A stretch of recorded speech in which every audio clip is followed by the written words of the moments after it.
This is the Buzz Adams Morning Show podcast. Barstool Talk Daily. Except it's really early in the morning and no booze. For the most part.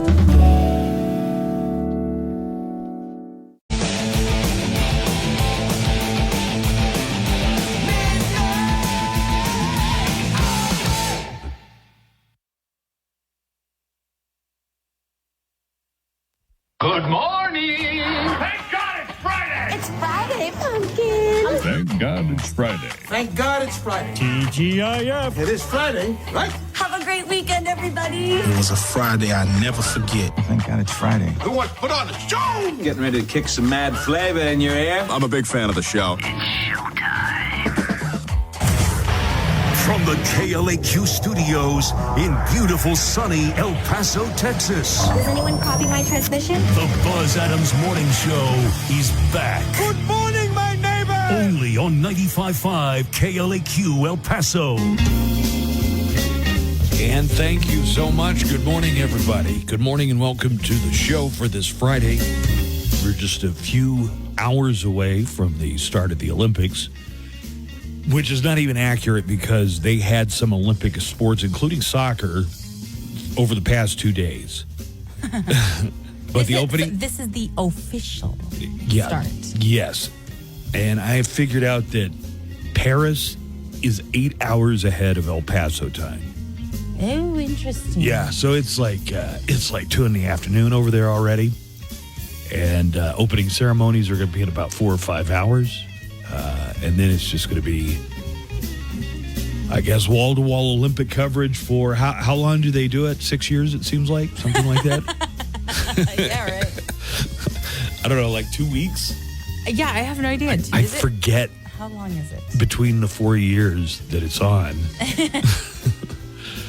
But today is the opening ceremonies of the Olympics. Thanks for joining us. We're going to have a true crime report coming up later.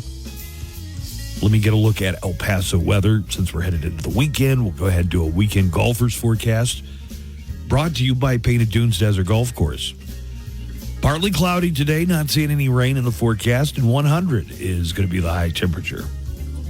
For Saturday, partly cloudy. You're going to see some clouds, but that means also a 15 to 20% chance of rain in the afternoon tomorrow. A little cooler, 98 for the high. And for Sunday, 101, we're also going to see about a 15 to 20% chance of rain in the afternoon on Sunday, but want to back up in triple digits by Sunday. Next week, looks like every day next week, Monday through Friday, is going to be above 100 degrees. El Paso weather brought to you by Painted Dunes Desert Golf Course. You can set up all your tee times and reservations now online at painteddunes.com. That's painteddunes.com. Or call the Pro Shop. Their number is 915-821-2122. Good morning, Johanna Barba. Good morning. I don't think I've ever seen you. I may never have seen a person more excited about having a week off than what you're going to get next week. Like, you are 100% committed to that week off. It's time for a break, yeah. Staycation time? Staycation, yeah. Bed rotting time. Bed rotting. Sounds nice. Joanna's going to have the Hollywood Cheesemate coming up in about an hour. That's our entertainment report. So, Joanna, can you preview and tell us what's coming up on the Hollywood Cheesemate for today? Yes, of course. This is big news. SAG-AFTRA will go on strike once again, this time against major video game publishers all over AI. Does that mean they're going to go on strike for making movies and TV shows too? This is just the video game publishers. Why do they even hire famous actors to do video games?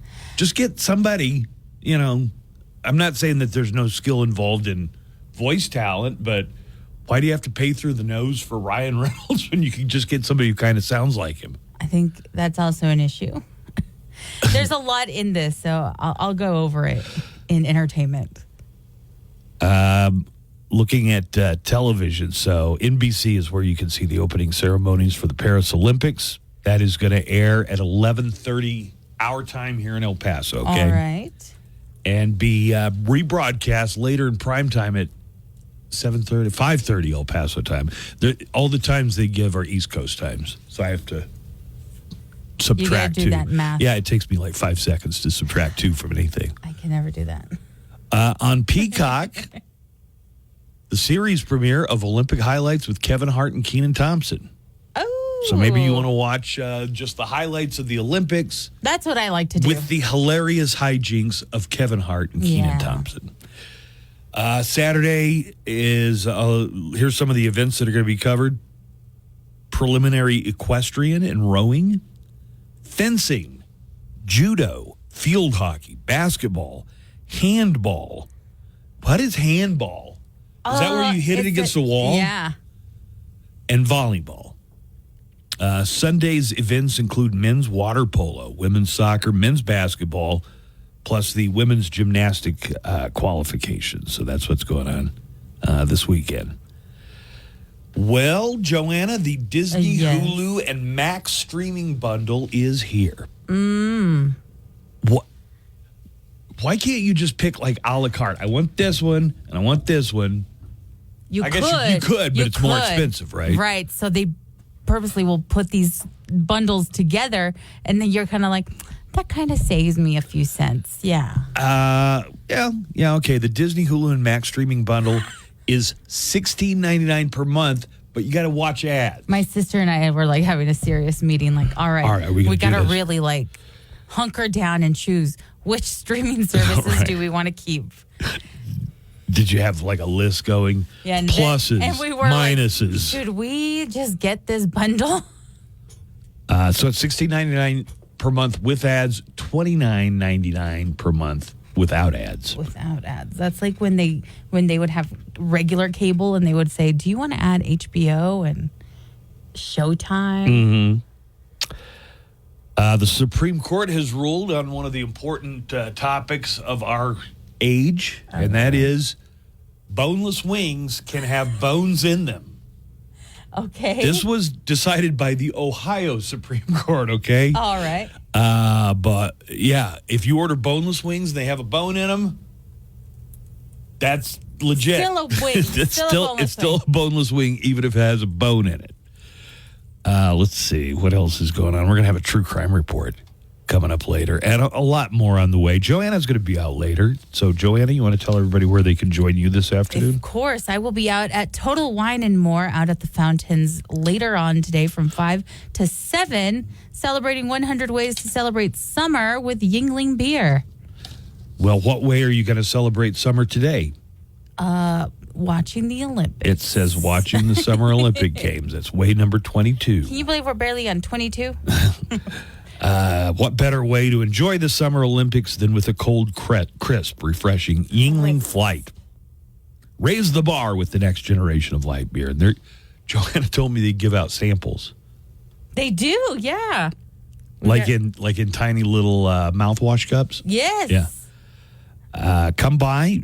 Joanna has a lot of goodies too. Yingling merch, caps and shirts, and also Olympic game stuff with the Olympic rings on it. So check that out again. It's 5 to 7 this afternoon with Joanna Barba from the morning show at Total Wine and More at the Fountains at Farah. We've got today in sound clips. Yesterday, Benjamin Netanyahu met with President Biden, Vice President Kamala Harris. So we'll have some of that coming up in today in sound clips. We're all set to start the show for this big Friday. Everybody, the weekend is almost here. Oh, I should throw this in. What's that? There are coordinated attacks going on in France to disrupt. Oh, I did see that on the news. Coordinated sabotage on train lines.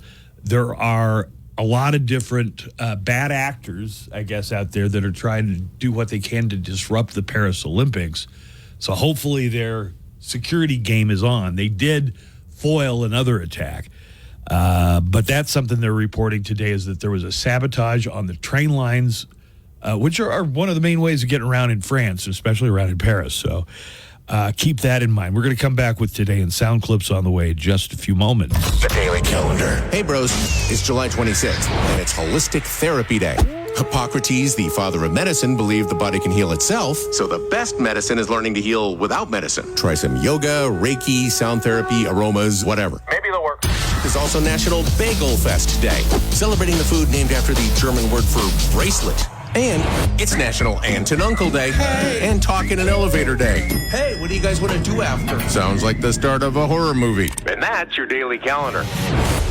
Good morning, Chuck Armstrong here, and I will be along tonight at 7 to get your weekend off to a rockin' start with Loudwire Nights. Then tomorrow at 5, it's 2 hours of ultimate metallic. Burning rubber. Now keep your ride or die alive at ebaymotors.com. Eligible items only. Exclusions apply.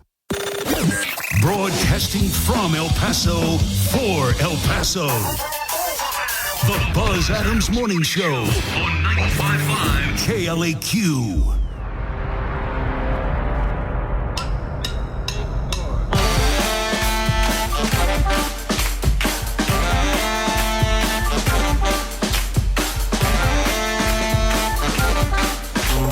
All right, we're going to get into Today in Sound Clips here in just a few minutes. We've already got our phone calls rolling in from the neckline. That's our recorded line. You can leave a message on that. Anytime, night or day, during the show, we get them, pretty instantaneously, pretty quickly. We get them. So you can hit us with a call on the neckline. That number is 844-805-NECK, 844-805-6325. Or you can give us a call on the studio line if you want to go live with us. Live calls always get to go to the front of the line. So here's the studio line number. It's 915-910-4995. Let's just grab a couple of calls here. Okay. And then we'll get into Today in Sound Clips. Good morning, Buzz. Good morning, Joanna. Hello. No, you guys got it all wrong. I know what you're thinking, handball like they play in prison. Olympic handball, it's like a miniature soccer ball, and it's like soccer with your hands. It's actually pretty exciting and interesting to watch. All the guys are like gigantic, and they just launch that ball. It's worth a watch at least once. Have a good day, guys. Love y'all. Bye-bye. Yeah, I'll check it out. I'm not that familiar with handball. Thanks for the call on that. Thank you. Good morning, Buzz and Joanna. Hello. Hey, Buzz, you're probably gonna cover this in the news, but some very important. In fact, number one cartel leader was captured in El Paso, and the other thing is, Paris Olympics. They're going to be on boats for the opening instead of in a stadium. So that ought to be something. Can you repeat when Kevin Hart and the other guy who is are going to do a kind of a summary? Yeah. Comedic take on the Olympics. And, and I hope Nico shows up today. He hasn't yet. All right, appreciate the call. He wanted to know when the coverage with Kevin Hart is going to be on? Yes. This is Peacock. Olympic highlights with Kevin Hart and Kenan Thompson. It does. You know what? It doesn't say what time, so I guess since it's on Peacock, you can probably just stream it whenever you want to, right? Oh, maybe, yeah. Yeah, they're doing the primetime coverage today and this weekend and for the entire Olympics on NBC. But Peacock has some special programming, including Olympic highlights with Kevin Hart and Kenan Thompson. Now, the other thing he brought up, they made a major bust of a couple of cartel leaders, including the son of El Chapo in El Paso, the leader of Mexico's notorious Sinaloa cartel, along with the son of El Chapo Guzman, were arrested yesterday by the FBI. And the Justice Department has confirmed it. Ismael El Mayo Zambada and Joaquin Guzman Lopez were arrested in El Paso, Texas. Zambada and El Chapo Sr. co-founded the Sinaloa cartel. Let me see. How did they figure him out? So the son of El Chapo could have just been walking out amongst us all this time. Amongst us? Yeah. The Justice Department has taken into custody two alleged leaders of the Sinaloa cartel, one of the most violent and powerful drug trafficking organizations in the world. That's according to Attorney General Merrick Garland. Garcia and Guzman, this is FBI Director Christopher Wray talking here. Garcia and Guzman have allegedly overseen the trafficking of tens of thousands of pounds of drugs into the United States, along with related violence. So we'll get some more details on that, but the arrest was made. It's being called a major, major bust in the war on drugs, and it happened right here in El Paso. So thanks for the heads up on that. Yeah, I'd seen it, but we'll get some more details coming your way shortly, but let's get to sound clips. And now, Today in Sound Clips. All of the day's news with accompanying sound bites and actualities. Here we go with Today in Sound Clips.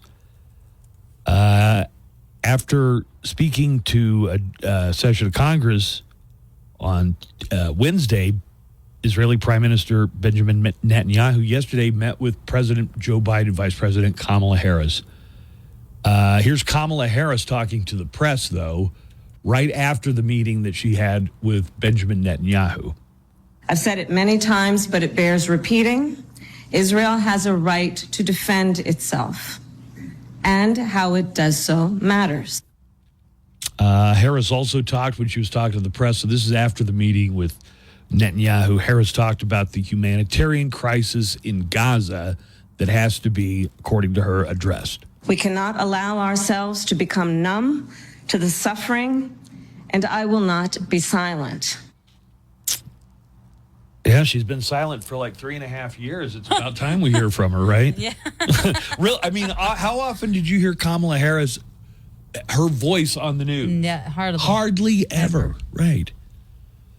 Referencing the Israel-Hamas ceasefire deal that is on the table, here's what the vice president had to say. Let's get the deal done so we can get a ceasefire to end the war. Let's bring the hostages home, and let's provide much-needed relief to the Palestinian people. While meeting with Biden, Netanyahu praised his public service and thanked him for his support of Israel. So from a proud Jewish Zionist to a proud Irish-American Zionist, I want to thank you for 50 years of public service and 50 years of support for the state of Israel. I got a story about a wildfire that has exploded, and they are searching for arson suspects. This has some similarity to the Ruidoso fires because they got footprints and tire tracks, and oh, wow. They're trying to find, they believe it was a couple that started the fires in Ruidoso. Wildfire that started yesterday afternoon in the Chico area of California exploded in size, growing to 124,900 acres by last night. The fire was fanned by winds in the area, but there's a lot of attention being focused on how it started. A woman named Elizabeth Fox posted a TikTok video claiming to have seen a man blow up his car, push it down a hill, and then walk away. That video led CAL FIRE arson investigators to arrest a 42-year-old Chico man on suspicion that he was the one who started the fire. Officials found the car suspected of starting the fire where it had slid 60 feet down an embankment and apparently started the fire. As of last night, the fire was only 3% contained. Our audio here with this is Rick Carhart, the public information officer with CAL FIRE, talked about that this was a set fire. This wasn't a normal fire. This fire grew very, very quickly. It got really big, really fast. How hard is that on your firefighters when something goes like that? It is. It presents a lot of different challenges. Officials made an arson arrest. The TikToker is this woman named Elizabeth Fox, and she posted a video saying she saw, the exploding of the car and the intentional setting of the fire. So officials made that arrest. I watched the guy blow up his car and then put it in neutral and roll it down the hill and take off like nothing happened. Dang. Somebody called in and said, or wrote in, one or the other, and said that they saw some like some exploding debris in the night sky last night. Did you hear anybody? Debris in the night sky? No, like, he was asking, could it have been a satellite? I wasn't out. I mean, I was outside, but I didn't see that. I was just wondering if there you'd was heard like anything. a meteor shower. Like a last meteor night? shower, yeah. Suspect stole a fire engine in Seattle. He didn't get far, though, because he wasn't able to take off the parking brake. He couldn't figure how to disengage the parking brake. Here's a 911 call during the crime. We just had someone try to steal our fire engine. Fire is requesting an expedited response. He did see a fire crew attempting to chase after him. I'm sorry. It just sounded funny. Attempting to run after it. The El Paso Chihuahuas are affiliated with the Major League San Diego Padres, so they're kind of like our daddy franchise. All right? Daddy franchise. Yeah. Well, the San Diego Padres only got their second ever no-hitter yesterday, coming off the right arm of pitcher Dylan Cease. Here's the final call in this no-hitter win over the Nationals. Abrams to right, but it's hanging up. And Dylan Cease gets the no-hitter. All right. Only the second no-hitter in the history of the San Diego Padres. And if you like old-timey mustaches, like Casey at the Bat mustaches, check out Dylan Cease, because that's what he's got. Dylan. Mm-hmm. Well, you don't have to do it now. You can do it now. I'm going to. All right. Cowboys owner Jerry Jones went off on a rant comparing himself to an option quarterback. And then he says he compares himself to Patrick Mahomes. While he's trying to wait and see what to do with a lot of the key players. So Dak Prescott, CeeDee Lamb, Micah Parsons, three big, huge key players for the Cowboys all have contract extensions coming up. Here's Jerry Jones talking about it, comparing himself to Patrick Mahomes. And so what our fans, what you're seeing, what we deal with is we're buying time. We're option quarterbacking, and we're going on out toward the sideline, and we haven't handed it off. We haven't pitched it. We're trying to make our mind up what to do. Does that sound like Mahomes to you? A little bit? Okay. It do. It do. It really do. It do. That's funny.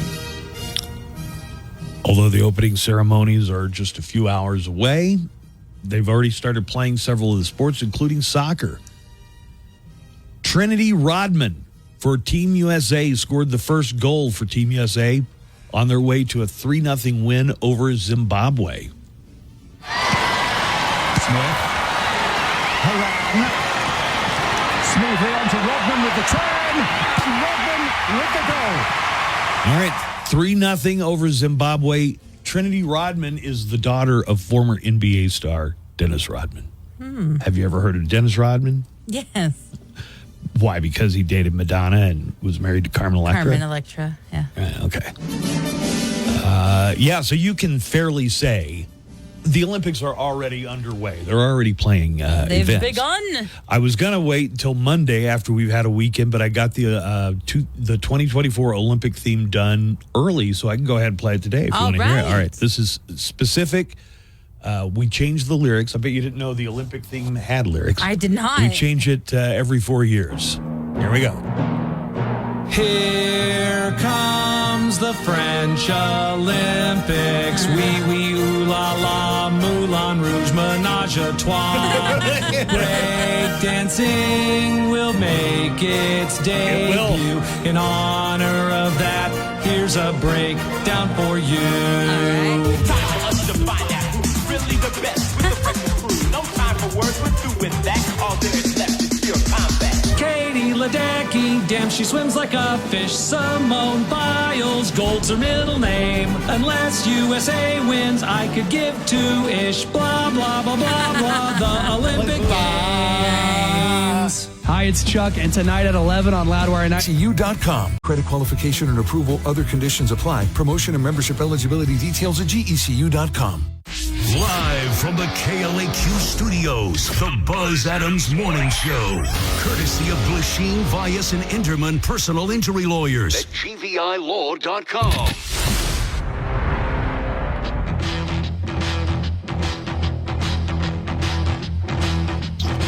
I've got some news today for you that I will divulge in just a moment.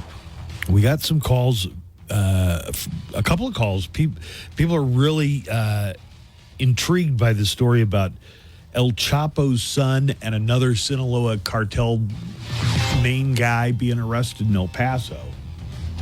So I guess we're going to get, thanks to our listeners and calls to the neckline, we're going to get some background about that. Yes, but Attorney General Merrick Garland announced they arrested two of the leaders of the Sinaloa cartel, one of the most violent drug cartels, and one of them is the son of El Chapo Guzman. Hey, Buzz.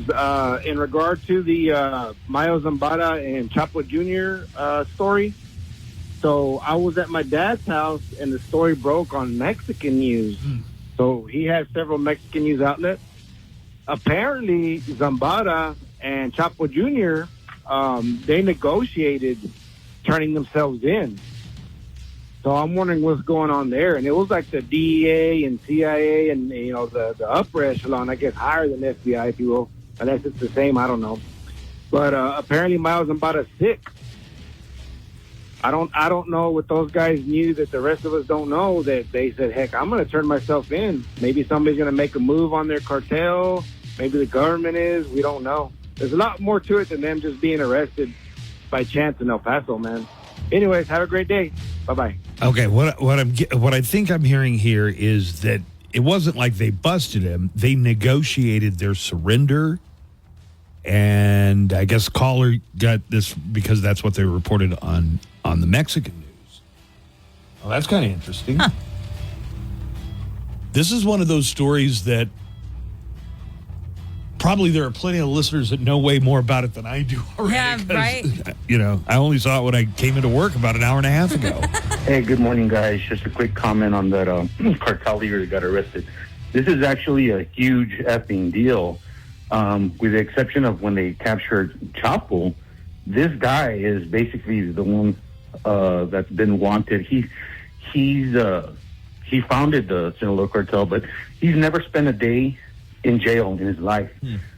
He's almost like a ghost, as a matter of fact. There's maybe 2 or 3 pictures of him out there. So, again, this is a big deal. And my understanding is that the way they arrested him is not that they were walking out amongst us.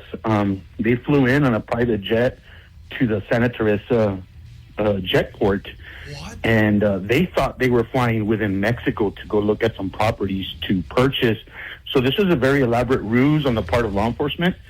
Somehow tricked them in. They brought them to the United States under false pretenses. And upon landing, they arrested them. So, yeah, big deal. You guys have a good weekend. Whoa, man. Whoa. There's a twist I wasn't expecting. Yeah, that's a tidbit I expecting. didn't know. All right, so the first caller said that they turned themselves in, but this caller is saying that the DEA tricked them into flying to the Santa Teresa jetport. Interesting. And that they thought they were going to be, that they were still in Mexico. Well, thanks, guys, for picking up the slack here, because I went to bed early last night. Yeah. So are you ready for the announcement? What's the announcement? Joanna? What? For today's show. Yes. Just the We can make it if we try. Just the two of us. You and I. Yeah, Nico's not making it. Surprise. You are surprised, or you No. aren't surprised? No, he's got his workshop. Yeah, the workshop that I let him promote for free all for like 3 weeks in a row starts today. His improv workshop. Right. And that was exactly his excuse. Oh, man, I stayed up so late last night getting ready for my workshop. I can't come in. I'm too sleepy. Hey, good morning, guys. Yeah, in regards to that El Chapo kid thing and El Mayo guy, there it was reported on KVIA this morning that they were tricked into buying some land that they were buying it in Mexico. Wow. And they were on a private plane or whatever, and they didn't realize that they were in American airspace until it was too late and they had landed. And then the DEA busted them. I didn't hear nothing about them turning themselves in or nothing like that. check it out. It was on KVIA, man. All right. So from Later, guys. from our listeners, we're getting a couple of different narratives Thank here. you so much, because Yeah. our news person is not here today. So That's right. this helps a lot. Are you going to be able to do the news today? You don't want to, do you? Not really. Because it's already so close to vacation. No, just because I didn't have time to prep for it. I see. Okay, well, that's fine. Had I known Nico wouldn't be in today earlier, I would have already started working on the news. So this is a weird story, but it's from the Ohio Supreme Court. They just ruled that a boneless chicken can have bones. The majority decision said it's a cooking style. It's not a guarantee. Just as a person eating chicken fingers would not have been served fingers. What? Yeah, but you want boneless or what? I'm not sure I agree with When it. they say they can have a bone, do they mean like, oh, if you accidentally choke on a bone that's in a boneless wing? It actually happened. That's why A guy sued a few years ago. A guy in Ohio ordered boneless wings at a restaurant. One of them did have a bone. He ended up choking on it, got an infection, and had to have 2 surgeries to get it all cleared up. So he sued. Oh my God, yeah. He sued. You said these were boneless. Well, the case made it all the way up to the Ohio Supreme Court. In a divided 4-3 decision, the conservative-leaning court ruled that boneless chicken can have bones. Again, the statement about the cooking style, not a guarantee. Basically, they argued that bones are natural to meat, so consumers should expect them, be prepared if they encounter them. And no one is liable if boneless wings have bones. The boneless wings are just processed chicken, right? Yeah. Boneless in bunny quotes. Are you telling me I could find a bone in a chicken nugget? Or does this exclude chicken nuggets? Yeah, it probably covers chicken nuggets. The minority, so it was 4-3 split decision. The minority argued that the ruling could have serious consequences, like could someone who is severely allergic to nuts sue if they were served nuts that were dangerous to them? Oh, that's a good point. People die under those circumstances. That one is dangerous. But lactose and gluten and nuts are natural to food. The majority said basically that's different because it's, quote, not something a consumer would customarily expect to be able to guard against. Just a heads up, be careful chowing down on so-called boneless wings. See a bone in a boneless wing. That's not natural. I got a story I want to share with you here in just a second. It has to do with the guy who invented Flaming Hot Cheetos. Oh. He's suing the Frito-Lay company, the company at which he worked his way up from a janitor all the way to vice president. A most inspiring story. They just made a movie out of it. They did. Called what? Flamin' Hot. Flamin' Hot. And you said it made you cry. I cried so much. Because it was so inspirational? Yes. All right, well, let me tell you the story in just a second. Okay.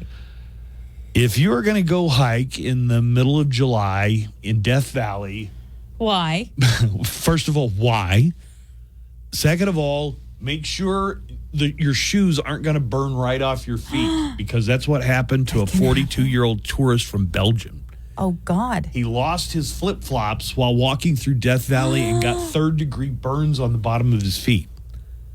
This is a 42-year-old tourist from Belgium. He had to be hospitalized after his adventure in Death Valley. The man decided to go for a short walk last Saturday in an area called Mesquite Flat Sand Dunes. It was 123 degrees. The air was 123 degrees. Oh. The sand was much, much hotter than that. Have you ever, walked barefoot at the beach when it's so hot? And you don't notice until you've gotten so far back. It's like 20 steps to the rest of the beach, but it's also 15 steps back to the car. Uh-huh. So what are you going to do? So hot. So it's unclear. Somehow his flip-flops didn't make it to the end of his little walk. Some people are saying they burned off, and some people are saying they broke. Anyway, he ended up not having his flip-flops. Yikes. Not good. And ended up with third-degree burns on his feet.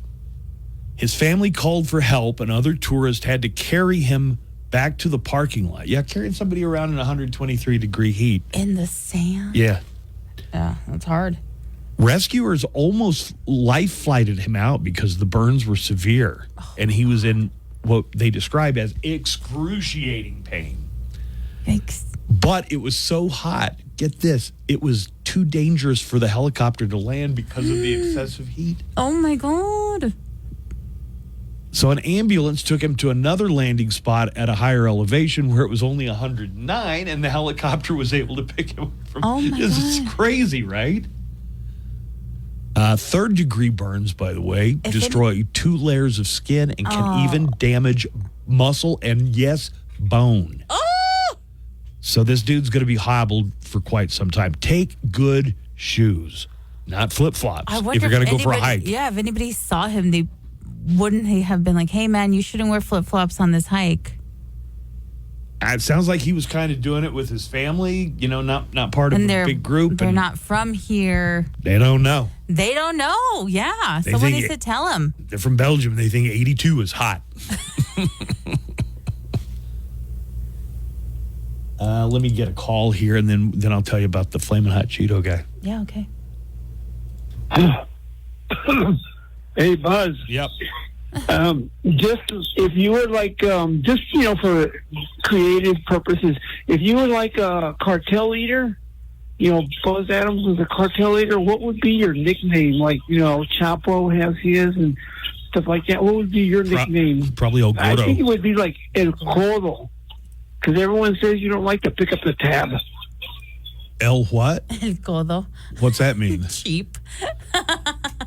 I get stuck with the tab all the time. It's not that you get stuck with it. It's just that you're the only one carrying cash. These last few ones, I've taken cash just because I remember, don't leave Buzz with the tip. And we all put in a nice tip. What would my drug cartel nickname be? Probably El Gordo, but I would kill anybody that I heard calling me that. But you must never call him El Gordo to his face. Don't call him El Gordo to his face. It's like Bugsy Malone. I would call you still El Bugsy Buzz. Siegel, excuse me. Bugsy Malone was a musical. Bugsy Siegel hated being called Bugsy. El Boss. Yeah, I mean, I'd try a few on, but what does Chapo mean? I don't know, actually. But Cordo means cheap? Codo. Mm-hmm. Would you describe me as cheap? No, not at all. Right. I don't think that's very fair. I wouldn't describe you like that at all. So the guy who invented Flaming Hot Cheetos is suing Frito-Lay because they have been saying he didn't really invent the Flaming Hot Cheetos. And Joanna watched the Netflix movie about this guy, and in the movie, he invented the Flamin' Hot Cheetos, right? Flamin' Hot Cheetos, yeah. Richard... In the movie, though, they do mention, like, the CEOs are like, no, we can't because we already have a market that's testing something like this out. And then, like, the main guy is like, no, we're going to try his idea instead. Oh, so they acknowledge that there could be some wiggle room. There could have already been, yeah. Richard Montañez filed a 62-page lawsuit referencing a 2021 Los Angeles Times article that challenged his claim to be the inventor of Flamin' Hot Cheetos. The article cited chronological inconsistencies. The lawsuit says for decades, the Frito-Lay company recognized Mr. Montañez as the creator of Flamin' Hot Cheetos. In that article in 2021, Frito-Lay said in a statement, none of our records show that Richard was involved in any capacity in the Flamin' Hot test market. So why did they say so for so many years? That was the official Frito story. It was this guy started at the bottom and eventually worked his way up. Yeah. He was a janitor. Right. This inspiring story. It made her cry. I cried. More like Flamin' Did he Hot. ever get compensated? Joanna would know more than I would. He became a VP at Frito-Lay. Yeah. Right. He went from janitor to vice president. So what's he suing for?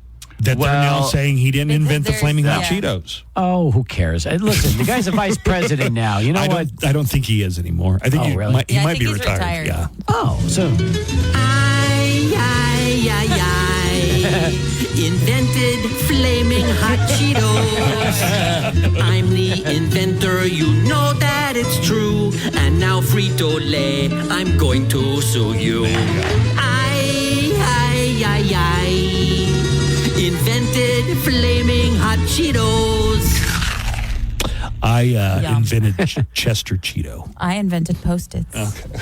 This is Double G. Coming up after the Buzz Adams Morning Show, El Paso's best. Valley, plus Chip Burgers in El Paso. Dining deals. Get yours now at seizethedeal.com El Paso. The Buzz Adams Morning Show, Monday through Friday, 5 to 10.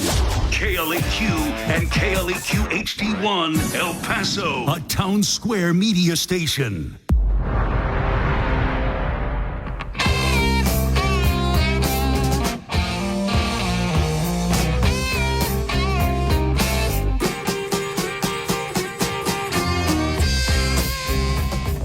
We have some really great talent coming to the El Paso comic strip the next few weeks. This weekend, Luz Pazos from the Garcias and Comedy Chingonas on HBO Max. She's in town. She's also going to be filming her first 1 hour special live at the comic strip. Oh, cool. And Luz Pazos is going to come by later this morning. Next week, somebody we know well, Dustin Ibarra, is in town. Oh, nice. He's been in shows like The Goldbergs, Gotham, many others. Dustin Ibarra will be in town. The week after that, Greg Romero Wilson, also known as The Greg Wilson. I just saw That commercial for car insurance where he like slides under the car and dives through a window and stuff. Yeah, right. I see that all.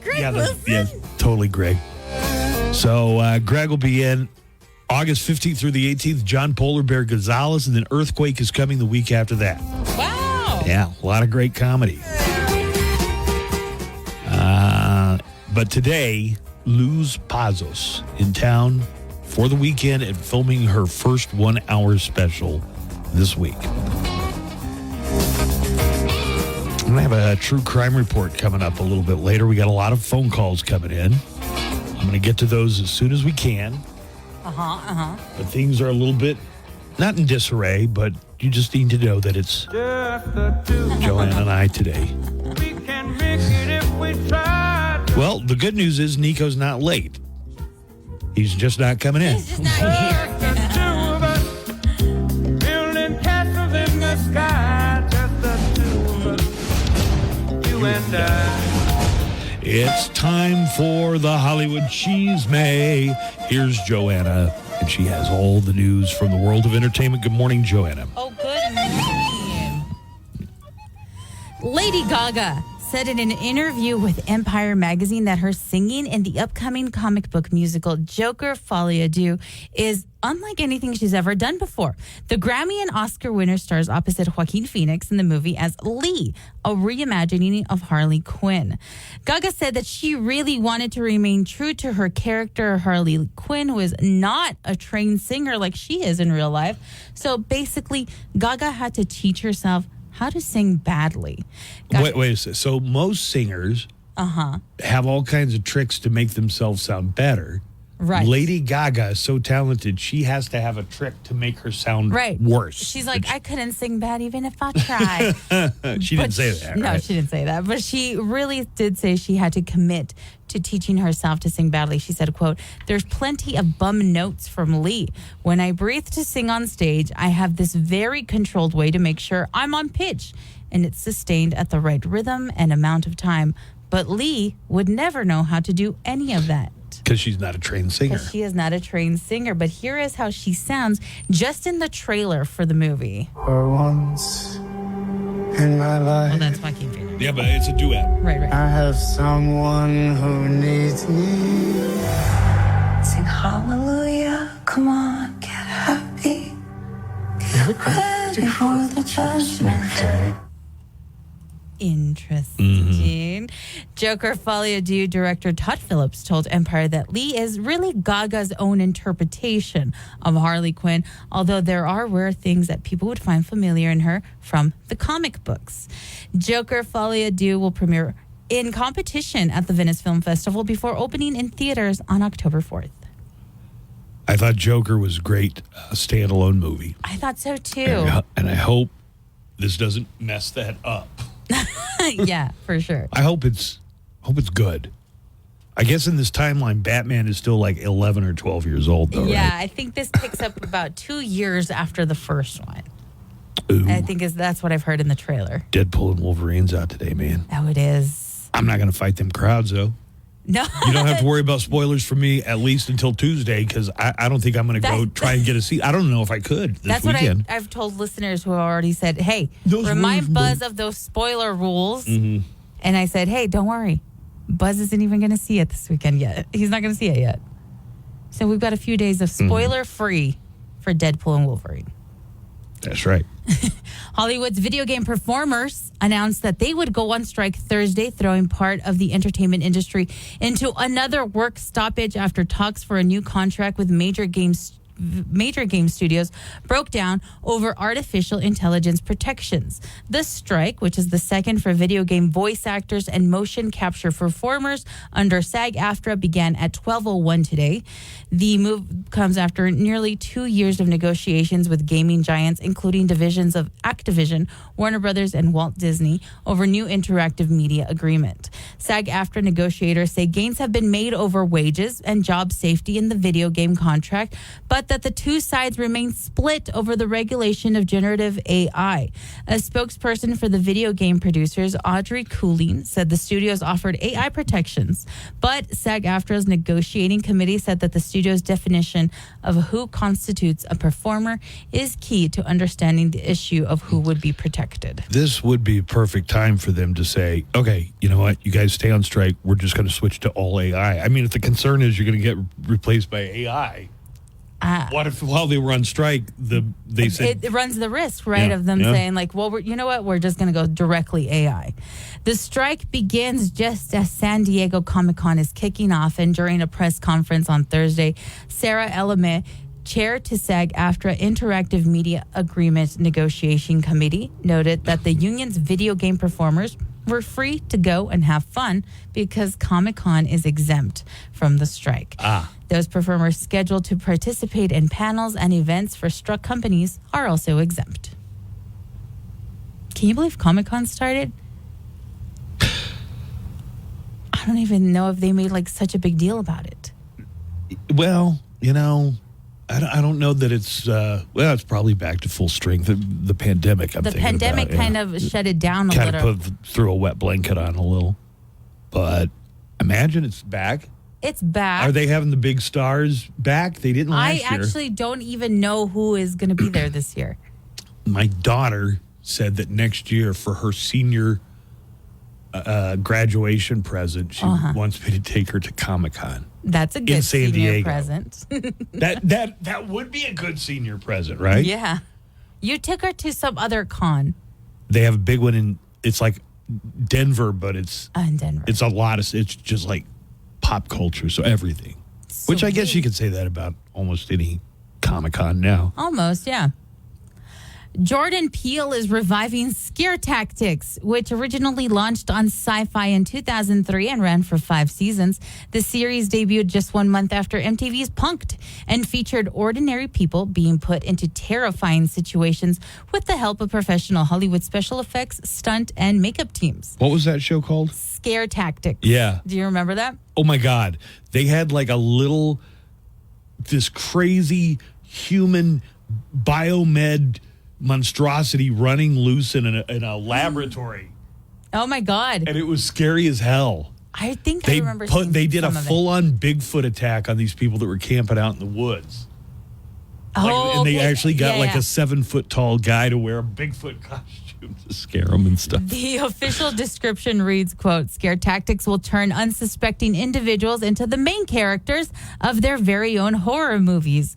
This heart-pounding show offers a cinematic approach to the hidden camera concept. Set up by their friends and family, these unwitting participants are put in hilariously twisted scenarios and fully immersive stories that blur the lines of reality, horror, and comedy." The rebooted Scare Tactics will be produced by Universal Television Alternative Studio and Monkey Paw Productions and will debut on USA Network sometime this fall. And finally, the cult classic zombie comedy Shaun of the Dead is being resurrected for its 20th anniversary. Focus Features is re-releasing the 2004 Edgar Wright film into American theaters beginning on August 29th. The film will enter an exclusive limited engagement at Dolby Cinema at AMC theaters, complete with remastered picture and sound courtesy of Dolby Vision and Dolby Atmos. Which movie? Shaun of the Dead. Shaun of the Dead. 20-year anniversary.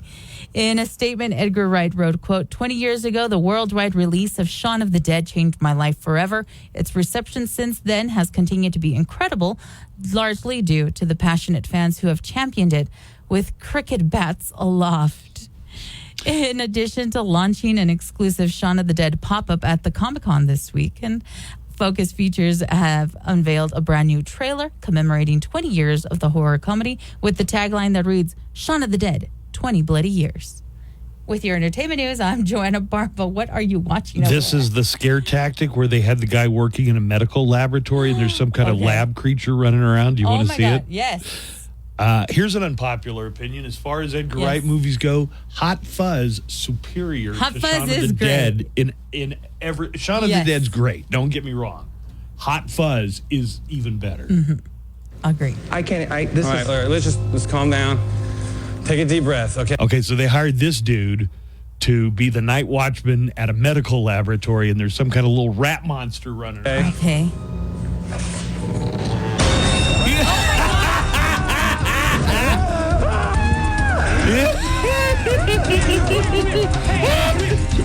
Oh my God, I remember that one. He could just run out into traffic. Come here. What did you see?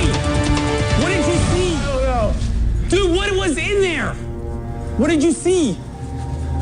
Come on. A demon. A demon? Okay, you scared the crap out of me, man. There's like a little monster man running around in here.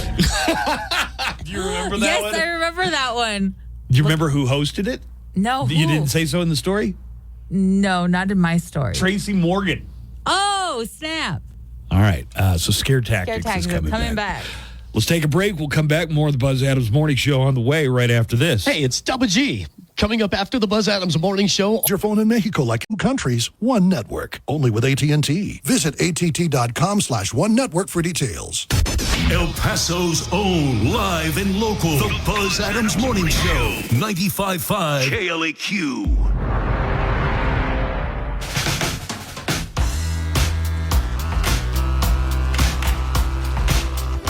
Comedian Luz Pazos is filming her 1-hour comedy special this week at the El Paso Comic Strip. So you could see Luz Pazos and maybe end up in her comedy special.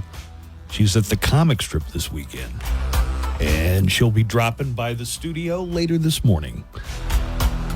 I've got some interesting Paris Olympics facts that I want to share with you, but we have been getting quite a few phone calls. A lot of it about an arrest that was made yesterday. I need to get like 30 minutes so I can sit down and actually read the story because we're getting all kinds of different stories. It was the founder, one of the founders of the Sinaloa drug cartel, and El Chapo's son were arrested in at Santa Teresa Airport, it sounds like. But we're getting, different versions of this story. First of all, though, we got a call about the show Scare Tactics that's being rebooted. Yeah. All right, let's listen to that one first. Hey, Buzz. In regard to the Scare Tactics show, I remember when it first came out. Yeah, it was all right. It was pretty cool. It was a novelty. And then towards the waning days of the series, it got pretty dumb. I remember vividly one of the last episodes, they go into this warehouse or supposed lab, like you're saying, and it was this little miniature rat man, kind of like on Nacho Libre. I mean, exactly the same thing. And the people weren't even scared, but they didn't know what to think. They knew it was fake, and they're kind of like, what the hell is this? And if I remember correctly, it was a big old black guy, and he was just kind of like, am I supposed to be scared? But anyways, have a great day, guys. The guy in that clip that we played with the lab rat was seem scared. Right? That seemed legit. Oh, did it get lame after a while? I don't remember. Do you remember the show Undercover Boss? Yes, I do remember that one. So every time it was like, hey, the cameras are here because this is Jerry, and you know he's obviously wearing a fake mustache or whatever, and we're just doing a documentary about his first day on the job. Right. If you ever saw an episode of Undercover Boss, wouldn't you immediately know that if a camera crew shows up with some weird older guy wearing I think maybe at the beginning it was kind of still new. A lot of people hadn't heard of it. It's kind of, maybe we should name it the Borat effect. They say that there's no way Borat could do another movie like the first one where he goes around and tricks people into saying or doing or revealing awful things about themselves just because too many people saw Borat. But they did do a sequel. Somehow they figured out how, and they got Rudy Giuliani. Was that? Yeah. Rudy Giuliani. Yeah, because he introduced his daughter to Rudy Giuliani. And Rudy Giuliani started taking his pants off. You remember that? Yes. A few more calls here. Good morning, everyone. Good morning. I would just like to chime in and say that I am personally ecstatic that they busted those two parasites from that cartel. I think he's calling about the son of El Chapo and another cartel guy that were arrested in El Paso yesterday. That is great. That just makes my day. In the past 5 years, I personally know I have lost 7 people in my life due to those drugs that come across that border, that fentanyl and that heroin. And maybe those 7 people that I knew can now rest in peace.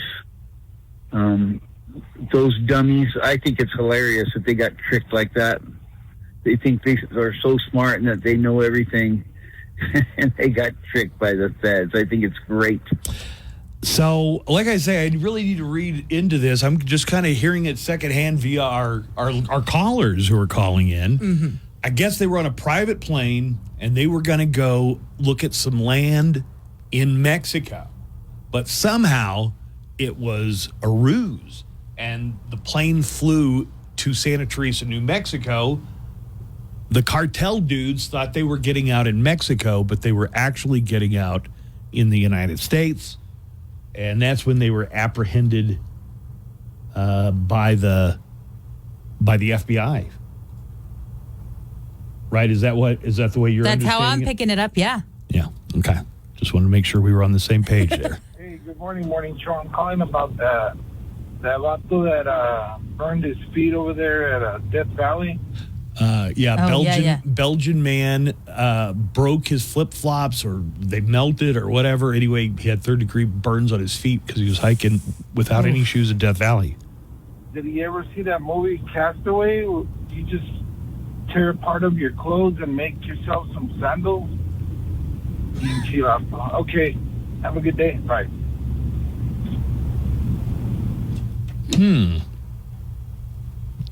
I don't know. It seems like the ground was so hot that it would Castaway was a movie. Yeah, it was a movie. Also, I don't think if it's that hot, how do you sit down and you make makeshift shoes? I mean, you'd burn your leg or whatever. In that moment, I'm pretty sure you're not really thinking about that. Also, I don't think the clothes would have helped protect him from how hot the ground was.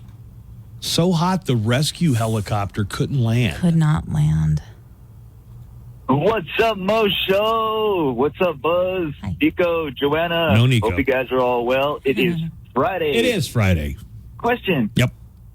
Did anyone else hear that sonic boom last night? It was heard throughout parts of here in Las Cruces and everything, but I'm not too sure if you guys were able to hear it in El Paso. I said that somebody had sent a message in earlier saying, "Hey, there were like something was breaking up in the sky in the night sky." I didn't hear about a boom. However, at first we all thought it was an explosion. Like everybody in my neighborhood came out, was wondering what was going on. We couldn't see anything, and then it was confirmed it was a sonic boom. Not too sure if it had anything to do with that SpaceX crashing or if it was an actual jet that just happened to fly by, since the Holloman Air Force Base is just right there. I don't know. Let me know if you guys heard that. All right, you guys have a good weekend. Love the show. Later. Appreciate you. Thank you. The caller earlier said that they had seen what looked like something breaking up, like meteor shower. If there was a boom as well, yeah, maybe the two things were related. Did you say that some people had said that there was a meteor shower last night? Yes, I'm seeing videos of it. Oh. A lot of people took really good video of it. Hey, Buzz and Joanna. Hi. El Chapo means shorty. Short. Oh. Bye. Short. Short. I wouldn't call a violent drug cartel leader shorty, unless I was absolutely sure he was cool with it. Hey, good morning, guys. Yeah, in regards to that El Chapo kid thing and did we play this call? El Mayo guy. I think we did. There, it was reported on KBIA this morning that they were tricked into buying some land that they were buying it in Mexico, and they were on a private plane or whatever, and they didn't realize that they were in American airspace until it was too late and they had landed, and then the DEA busted them. I didn't hear nothing about them turning themselves in or nothing like that. Yeah. From the reports I'm seeing, and Buzz, yes, I will have news later. Oh, you will? Yes, it was a sting operation. A sting operation, meaning they set these two up from the beginning. Yep. Like they put a pilot in there who was working for the FBI. And they were like, no, yes, this is exactly the way to go. Very interesting. I've got some stats and facts to kick off the 2024 Summer Olympics. Are you ready? All right. The Olympics are already underway. They've already played some soccer and some other sports, but the opening ceremony is later today. Instead of marching into the arena, I guess they're going to come in on these boats. On boats, yeah. Down the river. Seine. The River Seine. So they will be insane. This year at the Games, over 10,000 athletes from 206 different nations and territories will compete in the Olympics this year. It's actually more than that because there's a refugee Olympic team, which has athletes from a lot of places. Team USA is sending over 500 athletes to compete. There are 329 events across 32 sports, including 4 sports they're testing out this year: surfing, skateboarding, sport climbing, and breakdancing. Breaking. Not breakdancing, breaking. Breaking. Since the first modern games, all the way back in 1896, 10 sports have been dropped, including croquet. Croquet, can you imagine? Croquet. You're just basically reenacting the opening scene from Heathers at the Olympics. Polo. Lacrosse. Here's one that really, I feel like I could have gotten gold in this if they'd kept it around, but they don't have it anymore. Motorboating. Stop. It dashed my Olympic dreams, Joanna.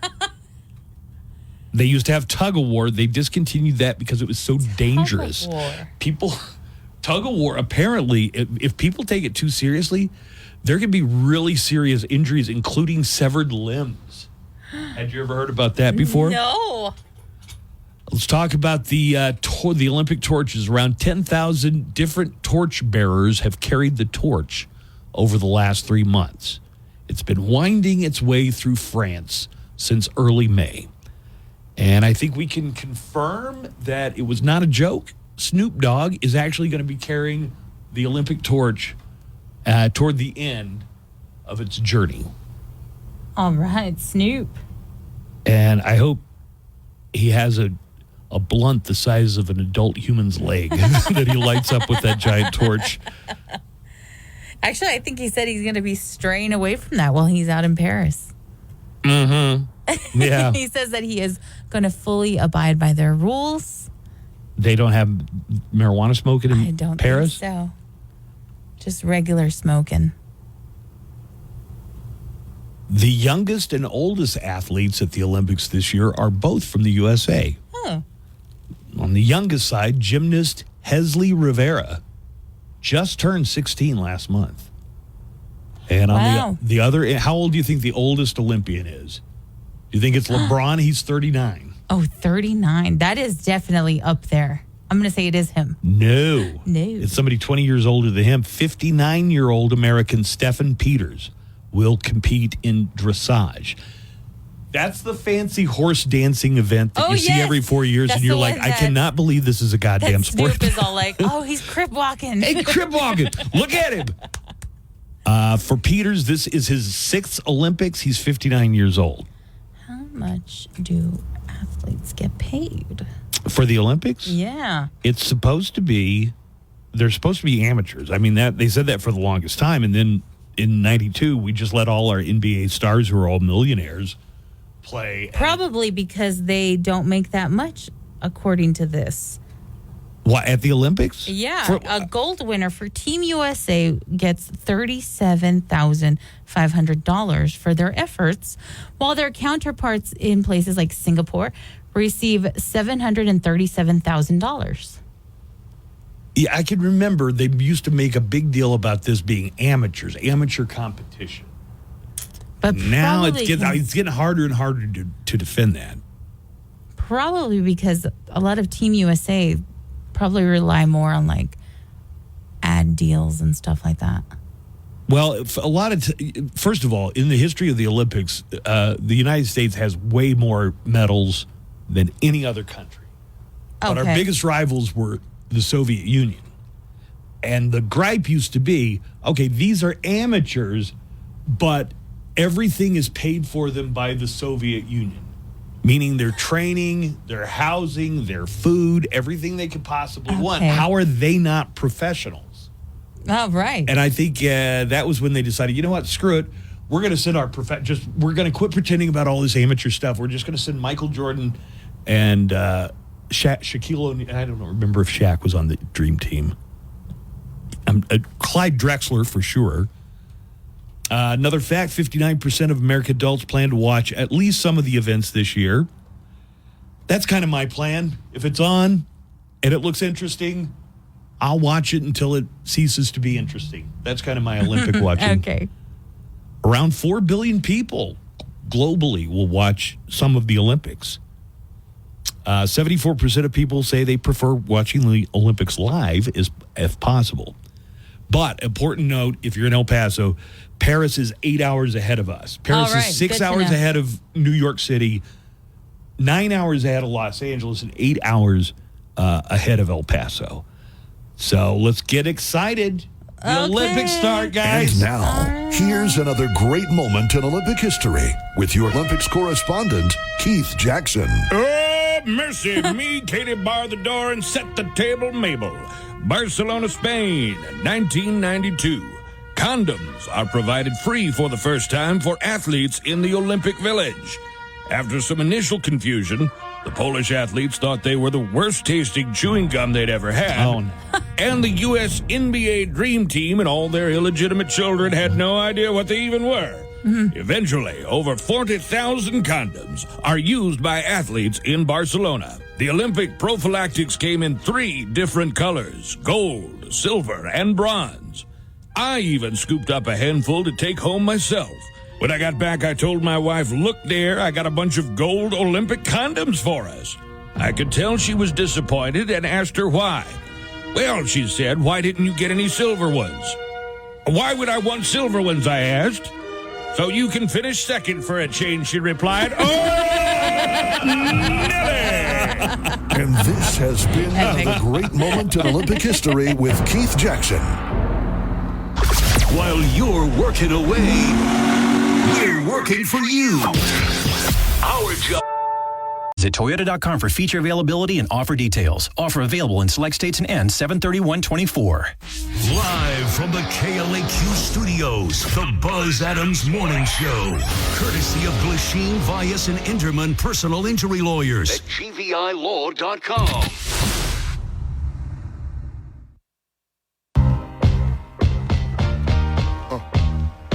We got some great comics coming to town. We got a great comic in town this week. Luz Pazos is here. Hi, Luz. Hey, what's going on? Luis Garcia is here, too. Hi, Luis. Hey, what's going on? You got to flip. There's a switch somewhere you got to flip. There you go. There you go. Is that it? Yep. You got any headphones for... Oh, yeah. There should be some put the headphones on because I think we got on. a call from one of our out of town listeners. Yes. Who is it? Yes. Stoner Guy. Stoner Guy from San Angelo. Hello, Stoner Guy. Yo. Hey, what's happening? What's up, bud? What's going on with you, man? Man, I got a suggestion for what to call November. Oh, yeah. Okay, so let me tell our guest.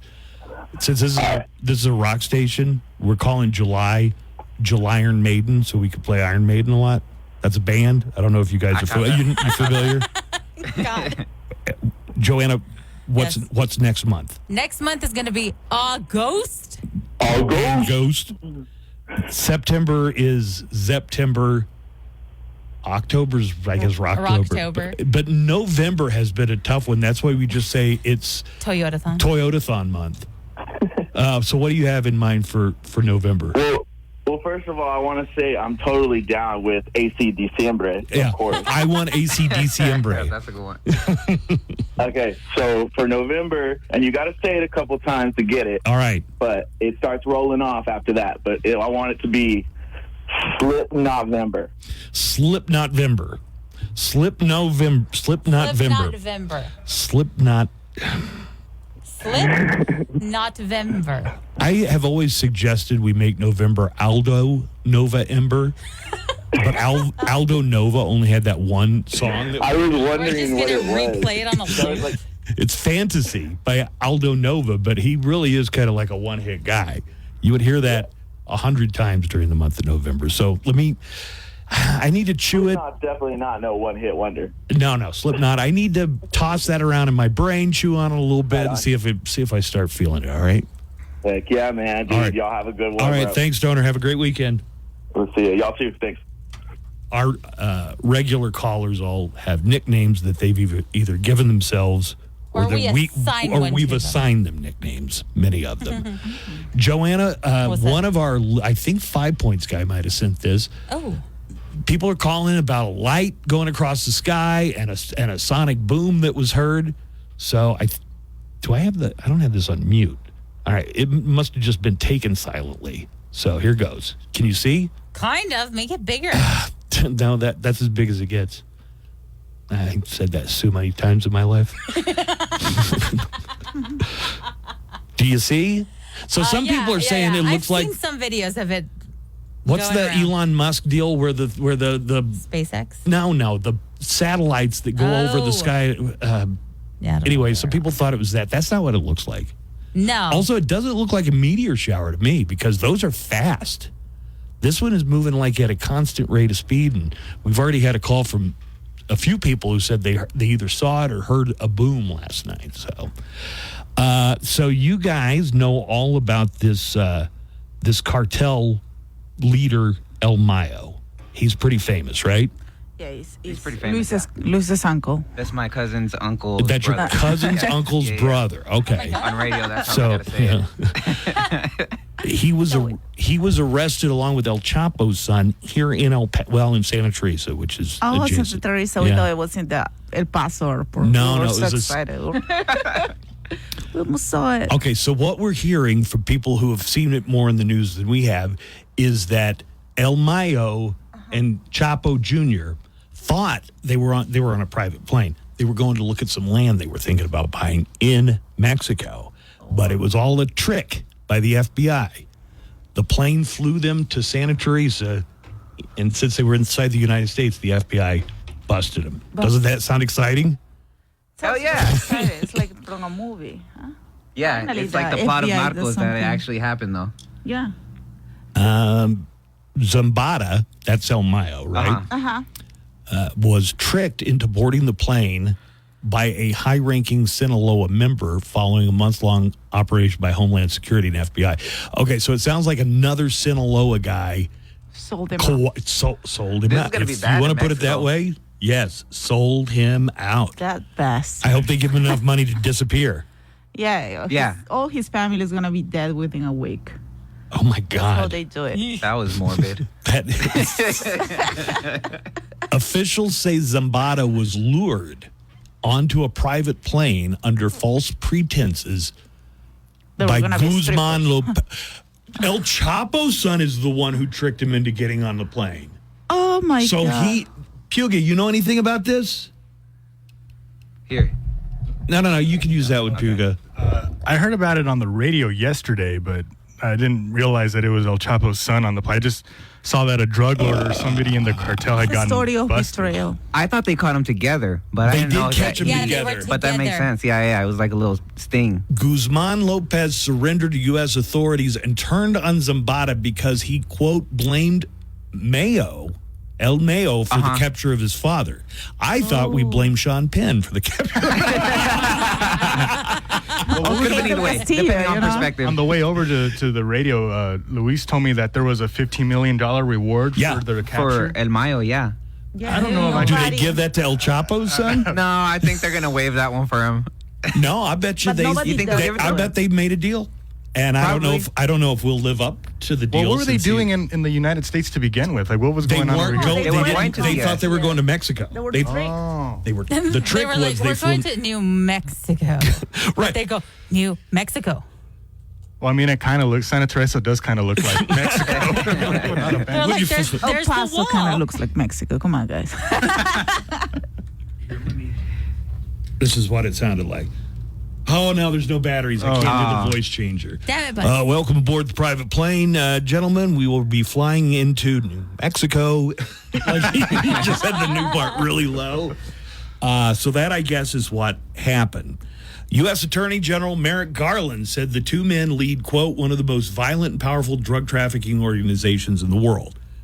So, I mean, reading this, it sounds like El Chapo's son cut this deal with the feds. He right? was out for revenge, you know. He was Against out for El Mayo? revenge. Yeah, because he helped to get his dad in prison. So it's all about family drama. I could never be. Like a novela. I could This never is going to be be like. Narcos season 4. Sorry. Yes, that for sure. I could never be like a mafia or a narco guy because This is good for Netflix. when your friends stab you in the back, they stab you in the back, man. This is a backstab. You know. Oh yeah, no inside job for sure. With the Yeah. regular life, if a friend's mad at you, maybe they don't talk to you for a while or don't send you a Christmas card. But if you're into this stuff, it's yeah. But also, they really needed, the FBI needed a big win after the assassination what happened attempt. with So Trump. the timing's crazy. Yeah. Well, that would have been Secret Service, really. I mean, the FBI was definitely. They were getting grilled the other day, too, the FBI. FBI is run by men and the Secret Service by women. There is a difference. Wait a minute. Service lady Judging from that stage, resigned. there were a lot of women that were on stage, and those were Secret Service agents. Oh, yeah, it was a disaster. That's what happened. Did you see the pictures? They were hiding. Like, no, please. Who, the women? Yeah. No. They were covering him.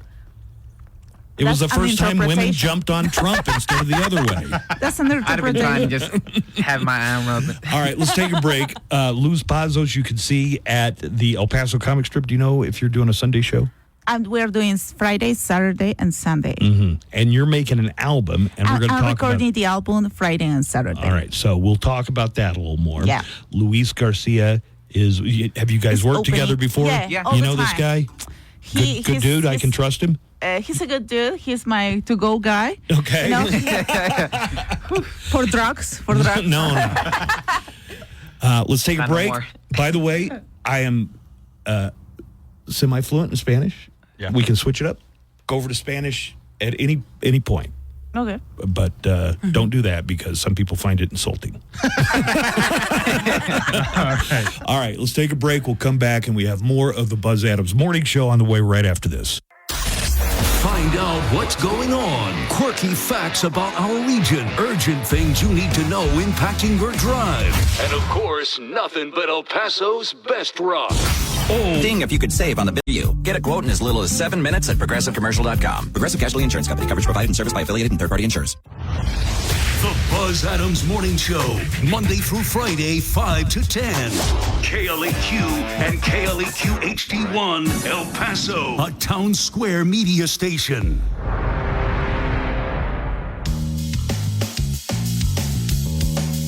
All right, at the comic strip this weekend, Luz Pazos is going to be performing. She's going to be recording her album. Is this your first album, Luz? Yeah, this is my first album. Okay, and Luis Garcia is also in the bill. How many shows each night? We have in total 5 shows, but we are recording only Friday and Saturday. Okay, Friday and Saturday, but you got 2 shows on Friday and 2 on Saturday, and then a Sunday show? No, we had one yesterday. Oh, I see. It doesn't count anymore now. Well, did you record for your album during that one, or just yeah, this? we did like a rehearsal show, and then we're recording today and tomorrow, and Sunday is just fun Sunday, which nobody shows out really on Sunday. What? Just kidding. No, and Sunday is mostly like older people, which is nicer. I love older people. Yeah. My boyfriend is older than me, so I am always on the chase for older men.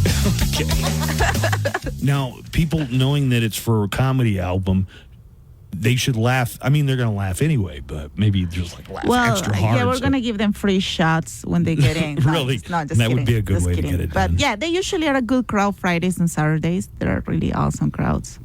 I know people are dying to know where you're from. I'm from Peru. Peru. Yeah. Lima. Do you know where that is? Yeah, they invented the beans. Luis is going to get mad right now because he thinks he's from Mexico. Lima beans. Yeah, lima beans. Lima beans. Oh, the white ones. Well, we have 100 type of beans in Peru, you know. Like, we are awesome like that. Peru's got a little bit of everything, right? Beach, It has- mountains, Yeah. desert. It's perfect. Yeah. It has a little bit of everything. Is that where the Nazca lines? NASCAR lines. The Nazca are. lines? Yes, where the UFOs were supposed to land. Supposedly, Yeah. right? Do you know what those are, Joanna? Have you ever heard of those? Lima beans? No, the Nazca lines. Oh, I'm sorry. So out in the desert in Peru, Not the NASCAR. not NASCAR, Nazca. Oh, then never mind. Oh, no. There are these lines that, if seen from above, look like animals. You know, like monkeys and snakes and stuff. Yeah. And ancient people made them. But who do they make them for? Because you can only see them if you're in the sky. They didn't have airplanes or even hot air balloons back in those days. They think that the Incas couldn't, well, Paracas, the culture that was there, couldn't have made them because it was so difficult for them. So they think that actually the aliens made them. Okay, well, that's BS, right? Oh, like crop circles? Well, whatever it takes Americans to spend money to Peru. spend money to go to Peru. Yeah, whatever it takes, you Yeah. know. I'm just going to take it. No, they did it by, I think, like lining up rocks, and they've been there for hundreds, or I guess thousands of years, Yeah. right? Okay, all right. We got a few calls coming in on the neckline. Head out and see some comedy tonight and tomorrow. Tomorrow at the comic strip. That's when you're recording the album. That's right? when I'm recording, yeah. We have callers that call in all the time. So let me see if I can find one I wanted to play for you. Joanne, I want to find out. We have not talked about this story, but it's pretty interesting and depressing story. Hey, guys, the morning show. Good evening, good morning. Hey, I wanted to touch base with you guys on what do you guys think about the Sonia Massey story that's coming out of Illinois about the ex-deputy who literally shot this poor woman in the face. I am... Joanna, have you heard about this story? Have you seen the video? Have you seen the video? I have. Let's let the caller continue what they're saying. I'm at a loss for words here. Anyways, I want to hear your thoughts on this. I know I know you, Derek, will come on and have conversations on police, but I would really like to hear your thoughts on this. All right, guys. Love you guys. Nico, get to work on time. As a matter of fact, show up to work. Yeah, Nico's not here today. Did you notice that? Nico, it's Puga. I'm here to take your job. Period. Thank you. Love you guys. Bye. Including you, Nico. Bye. So far, Puga's killing it. So. So this lady had called the police because she thought there was a prowler around her house. So they tell her, hey, we looked around the house, we looked around the block, we didn't see anybody, and then they go inside her house. To me, don't invite the police into your house, even if you're not doing anything. Yeah. What good can come of it, Yeah. right? Do you have a warrant? No. Yeah. Bye. You know, you're a tough. Are all the Peruvian ladies tough we're like tough. that? We're Yeah. prepared for everything. Cool. You know. So here's the deputy. The deputy was fired by the Springfield, Illinois Police Department. They wasted no time in firing, and now it's coming out that he has worked in 6 different departments in 4 years, and also has 2 DUIs. Oh my God. And found no intruder. The deputies then asked Massey to check on a pot of boiling water on the stove. Check on her. Okay, so what they're doing is, they're telling her, you got water boiling, go take it. So they instruct her to go take the water off the stove. And how old is this lady? This lady looks like she could be 40 or 50. I think most 50s. in her Yeah, 50s. maybe close to 50, I would guess. It probably says somewhere in the story. But I can only do so many things at once, Puga.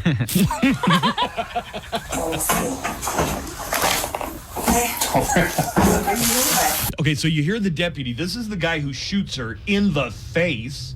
Oh. And he's laughing. I don't know. Like she's invited them into her home.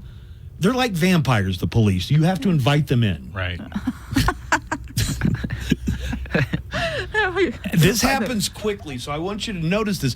Either she makes a motion or something led this deputy to believe she was going to throw the scalding hot water, even though she's in a completely different room of the house. Right. It's one of these kind of like a shotgun layout where the living room and then the kitchen and then the bedroom, and they're all just kind of in a line there. She's in the kitchen. They're in the... And maybe she was making them some tea. Maybe she was making him some tea. Watch how quickly this happens. Where you going? Away from your hot steaming water. Away from my hot steaming water? Yeah. Oh, I rebuke you in the name of Jesus. I rebuke you in the name of You better not. I swear to God, I'll you straight in your face. Okay, I'm sorry. Drop the pot! Drop the pot! I'm gonna go get my kid. No, your headshot, dude. She's done. You can go get it, but that's a headshot. Okay, so it got a little weird there. The lady takes the pot of boiling water, and I don't know why the cop was like, "What are you doing?" I'm moving away. Like she was. Did she pretend she was going to throw it on him? And then the rebuke you in the name of Jesus. She didn't really That's make weird. a motion. Yeah. This could have been Also- avoided if they just turned it off themselves too. Hey, I'm going to turn off this steaming pot. They said that the deputy, the reason they fired him is because he could have used less lethal. Oh, of course. Like a taser or whatever. You know what else would be less lethal? Backing away from the lady with the boiling water.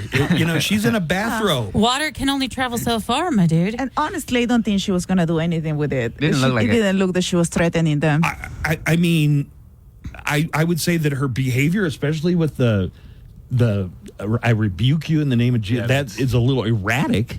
I don't know what her mental state was at the time, but they definitely fired the guy, and they want to put him in prison for shooting this lady. Oh yeah, Well, they probably they should should. have. Yeah. Huh? Where you going? Away from your hot steaming water. Away from my hot steaming water? Yeah. Oh, I rebuke you in the name of Jesus. I rebuke you in the name of You better not. I swear to God, I'll you straight in your face. Okay, I'm sorry. Drop the pot! Drop the pot! I'm gonna go get my... Okay, so they don't show the shooting. It looks like she didn't even attempt to throw the water on You him can't hear it because you can hear it if you listen closely. She says, "I'm sorry." She did say, She I'm said, sorry. "I'm sorry." she said, And she looked like she put the pot down when she said, I'm sorry. I she don't know put why the this lady got the shot. part in front of her face because she was scared. Did you see that part? There's a She said, "I'm report here sorry." that says that I could she listen to you poured talk all goddamn day long. You know? Buzz. So many people in the app chat are like, how giddy the is show, then. Buzz You can because of listen her to me for an accent? extra hour. Huh? Where you going? Away from your hot steaming water. Away from my hot steaming water? Yeah. I want to see if you're right. Yeah. Did she put the pot up in front of her face? In the name of Jesus. You You in the name of You better not. I swear to God, I'll you straight your face. Okay, I'm sorry. Drop the pot! Drop the pot! Yeah, she put it in front She of her put the pot in front of her face and said, "I'm sorry." I'm sorry. Then the shooting happens. Yeah, it's nothing. This lady wasn't doing did nothing. anything weird, anything out of that.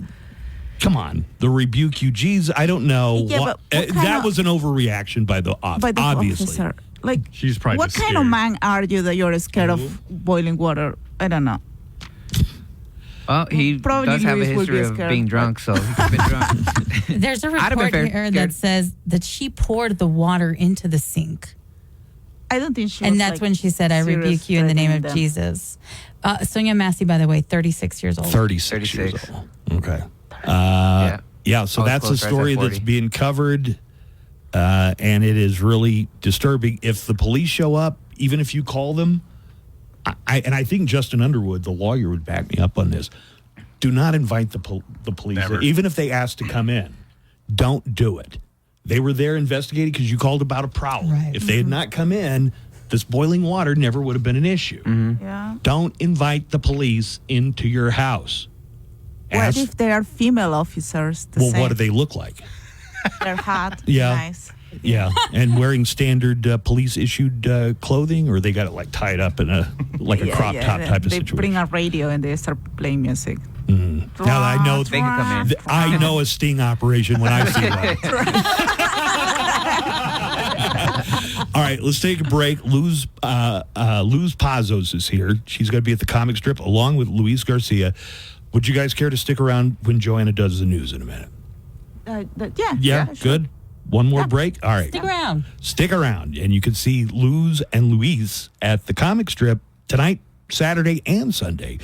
Let's take a break. More of the Buzz Adams Morning Show's on the way right after this. Coming up after the Buzz Adams Morning Show, Glenn Garza and Daniel Paulus. The French Olympics, wee wee ooh la la, Moulin Rouge, menage a trois. Break dancing will make its debut. In honor of that, here's a breakdown for you. Time for us to find out who's really the best with the freaking crew. No time for words, we're through with that. All there is left is pure combat. Katie Ledecky, damn, she swims like a fish. Simone Biles, gold's her middle name. Unless USA wins, I could give two-ish. Blah, blah, blah, blah, blah. The Olympic Games. Yes, the Olympics are underway already. They've already had some soccer games. In fact, Dennis Rodman's daughter made the first goal in the Olympics yesterday. Team USA won 3-0 over Zimbabwe. Smith. Haran. Smoothly onto Rodman with the turn. And Rodman with the goal. I'm going to try and cover a lot of things here. So Paris is 8 hours ahead of El Paso. So if Okay, you just keep that in mind. Yes. When it's noon here, it's going to be 8 p.m. there. And I think our time, I want to get this right. It starts before noon today. I think it's 11 or 10:30. Our time. You know what? Hold on a second. I'm sure they've got to have this in here somewhere. What time does it start? El Paso time. The opening ceremony is going to air at 11:30 El Paso time. And that'll be live. So 11:30 plus 8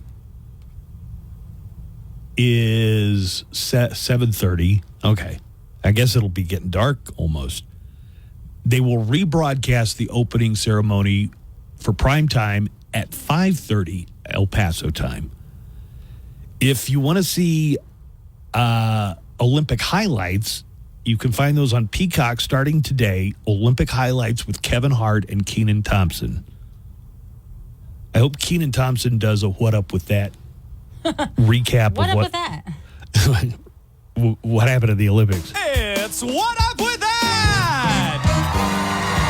I woke up this morning and I got out of bed, had a big old cup of coffee to clear my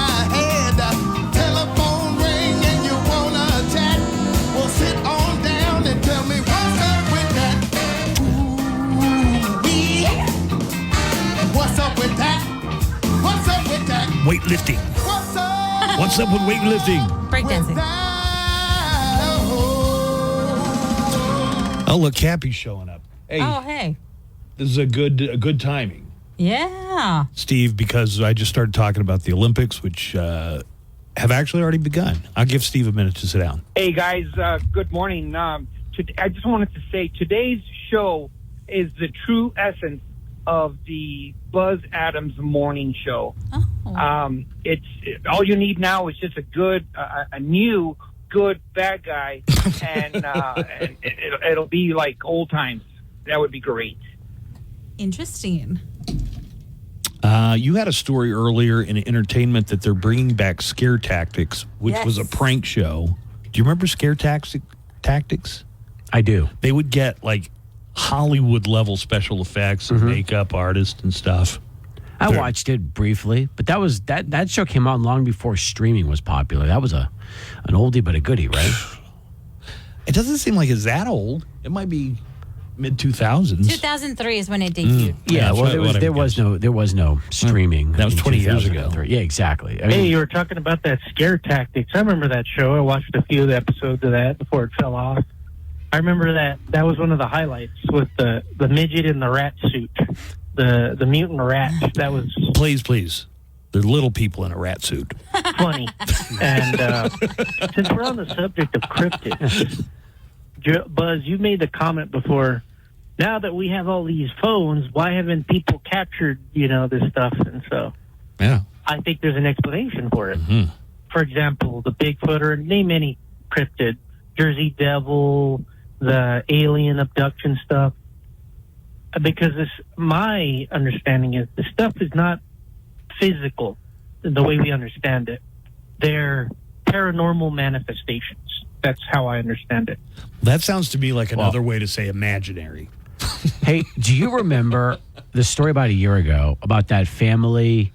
I don't know. I think it was in California that had the alien in the backyard, and they said they were freaking out. Well, but they said that they filmed it, but that the cameras in their house, like their Nest or Ring, whatever, froze the entire time that the ship had landed. What a coincidence. Yes, and there were no videos taken, but they apparently had took pictures in their phones, and they just said they were going to release them. They never did. So I don't know. It's interesting.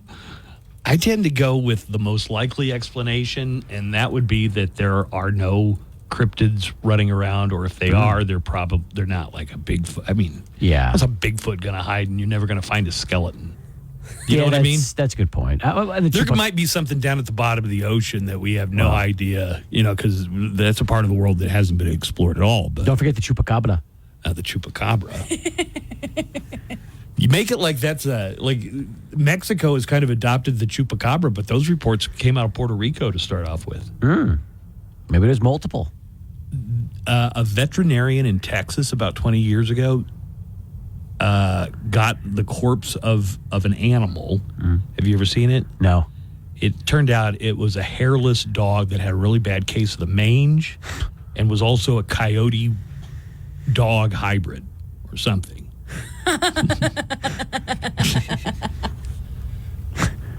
The point is there's an answer for everything, right? But let me ask you this, okay? Wouldn't you love to go to Area 51 just to see it? Like, isn't there some kind of curiosity? They don't give tours. I know they don't give tours. They will run you off if you get near that sign. There's a sign that says lethal force is allowed. That's not the point of this conversation. The point is, as you've talked about how, all this stuff is not real and there's nothing that's really everything could be explained. Wouldn't you still be curious if somebody said to you tomorrow, Buzz, I'm going to take you to Area 51? Nah. You'd be like, pass. I mean, that is an Air Force base. They were probably flying all kinds of experimental aircraft out of Nellis, right? Which is the Air Force base there. Right.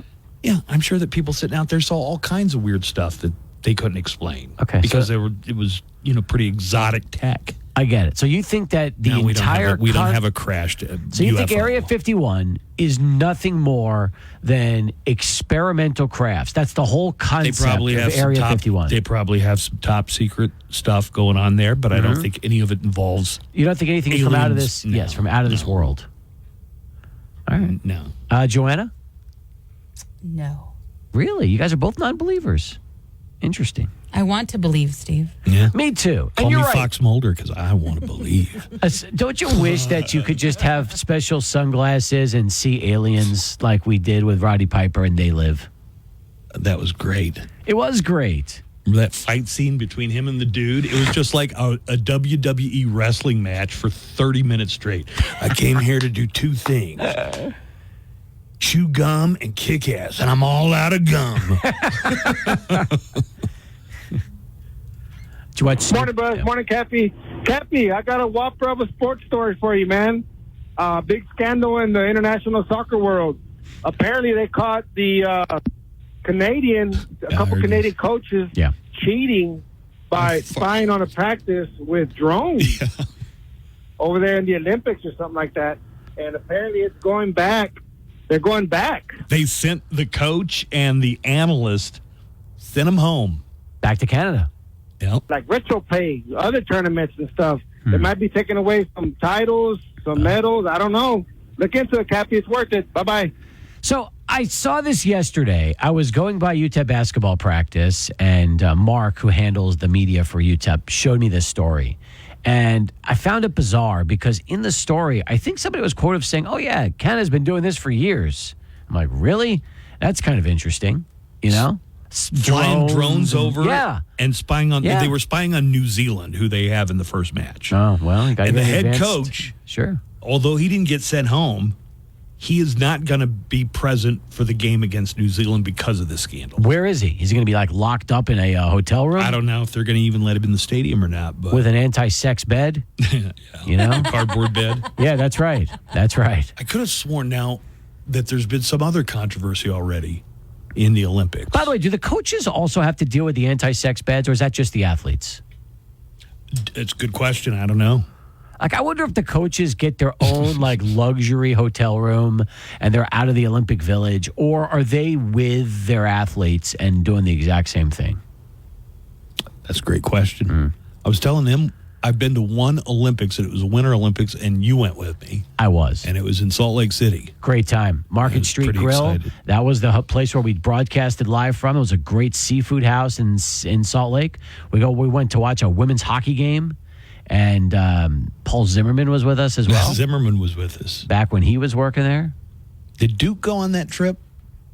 I think it was. I think Duke did, because remember he snored so loud? I think it was Duke. I think so. That's very possible. And oh my God! It was at that point. It was like separate rooms, and it was the first time that. So this was before the term Airbnb existed, but we stayed in somebody's house. A lot of people just wanted to get the hell out of Salt Lake City before all the tourists came into town. Yeah, I think it was so we were staying at 2002. somebody's house. Yeah. I'm like, but we had to share rooms, right? You know, because it's not like the station's ever going to splurge on anything. But after that trip, I said, we separate rooms because we got a snoring issue with Duke. Poor Duke. So you were with Duke.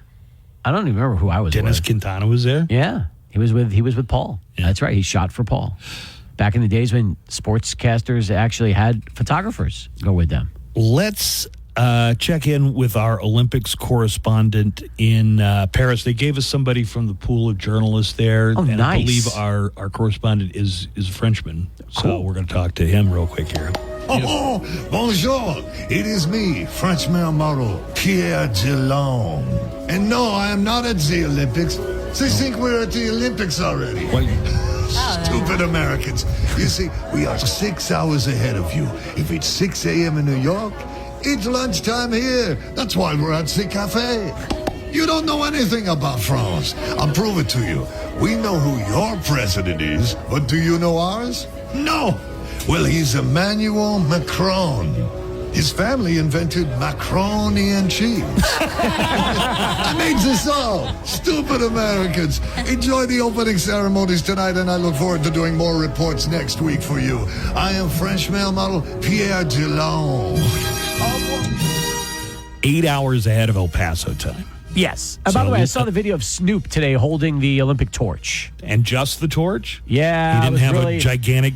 I was hoping there was going to be a giant blunt involved, but no, there wasn't. Just the biggest blunt you've ever seen in your life. He looked happy, though. Good for Snoop. He seems to be living a pretty good life. Yeah, I mean, him and, that's true. He really is enjoying himself. Opening ceremonies are going to air live at 11:30 El Paso time. We are 11:30 in the morning or at night? 11:30 in the morning. Okay. So it'll be like 7:30 in Paris. Got it. If you want to see highlights with a funny spin on Peacock, Olympic highlights with Kevin Hart and Keenan Thompson. Then Olympics coverage on NBC all weekend. And I don't know, how long does this last? Like 6 years? Seems like it, doesn't it? Do we know who's anchoring the coverage for NBC? Do we have any idea who the actual NBC anchors are for this? It used to be, remember for years was Bob Costas? Bob Costas for years. Yeah. It was Keith Jackson for a long time, too. Was it really? Back in the 70s, yeah. Yeah, he did a lot of coverage. I remember when it was Jim McKay. Yeah, I remember Jim McKay. He was there at the Munich Games. Mm-hmm. Made that somber, solemn announcement about the terrorist attacks on the Israeli wrestling team. Yeah. Anyway, primetime Olympics coverage all weekend. Tomorrow's events include preliminary equestrian and rowing, plus fencing, judo, field hockey, basketball, handball, and volleyball. Oh, by the way, handball's fun to watch. Have you ever seen Olympic handball? I must not have seen it because I was picturing something completely different, and then a caller called in earlier today and said we're picturing it wrong. It's like soccer meets basketball. Yeah, he said it's more like soccer. Yeah, soccer meets basketball is the best way, and it's physical. It's really cool to watch. It's not like you have your hand and you're hitting a blue ball against a wall. That's not like. I thought it was. That's our bad. Yeah. That's what we thought it was. That's American handball. That's not Olympic handball. Let me give you some interesting facts. Let's just do interesting Olympic facts, okay? Okay. This year, over 10,000 athletes from 206 different nations and territories will compete in the Olympic Games. It's actually more than 206 because the refugee Olympic team, which has athletes from lots of places that they have refugee status from. Mm-hmm. Are the Russians competing? Didn't they get banned for cheating the last time around? It sounds familiar. Yeah, right? Yeah. Also, apparently the Ukrainians have told their athletes to avoid being seen or photographed shaking hands with any Russian athletes. I thought the whole spirit of the Olympics was, hey, we're going to put aside our differences in the name of sport. I mean, when you're at war, I don't know if that's exactly where you're going to put that aside for a couple weeks. Not really sure about that. And also that it was an amateur competition. Remember when that used to be? We don't even pretend anymore, do we? No. LeBron James is going, for God's sake. But listen, you have to realize something, Buzz. I mean, it wasn't amateur in the early 70s. Remember when the Russians stole the gold medal from the Olympics in that controversy in basketball? Well, we had a legitimate complaint there because the Russian athletes, maybe they didn't get paid, but they didn't have to pay for anything. Their housing, all their expenses. They might have been getting paid. I think those were pro ball players back in those days. Well, I don't think we used were to send amateurs. our college guys, and our college guys would beat the world's pros. But then the world got better. That's right. And then in '92, we sent the Dream Team. Yeah, we finally had enough of this. I guess we just dropped the entire pretense that it's for amateurs. Exactly. We finally just said, all right, let's bring our best and turn this into a joke. I was telling Nico this yesterday.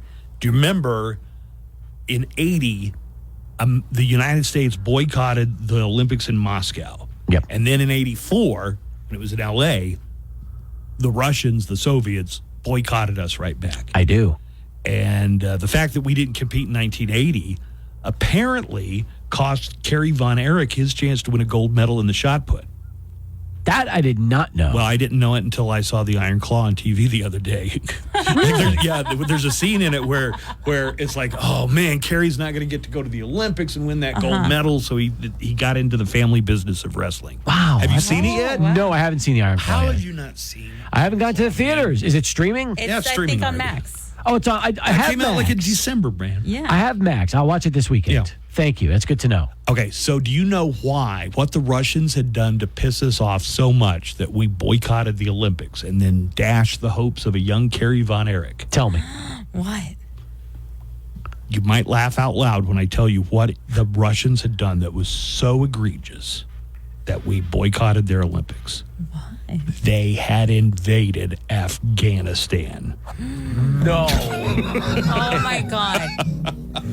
How dare they invade the peace-loving country and the freedom fighters known as the Taliban back in 1980. That was what that was all about. Wow. And then, we invaded Afghanistan, right? Yeah. Do you think when that happened, the Russians were like, what the hell?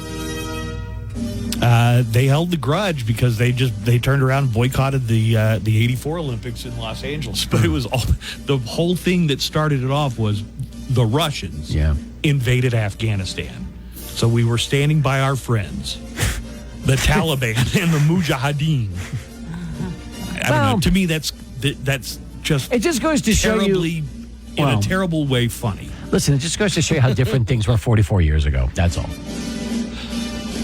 There are 329 events across 32 sports, including 4 sports they're testing this year: surfing, skateboarding, sport climbing, and breaking or breakdancing. So they're just testing it this year. I think that skateboarding and surfing has a chance to stick, don't you? And by the way, is there a lot of surf like waves out in Paris?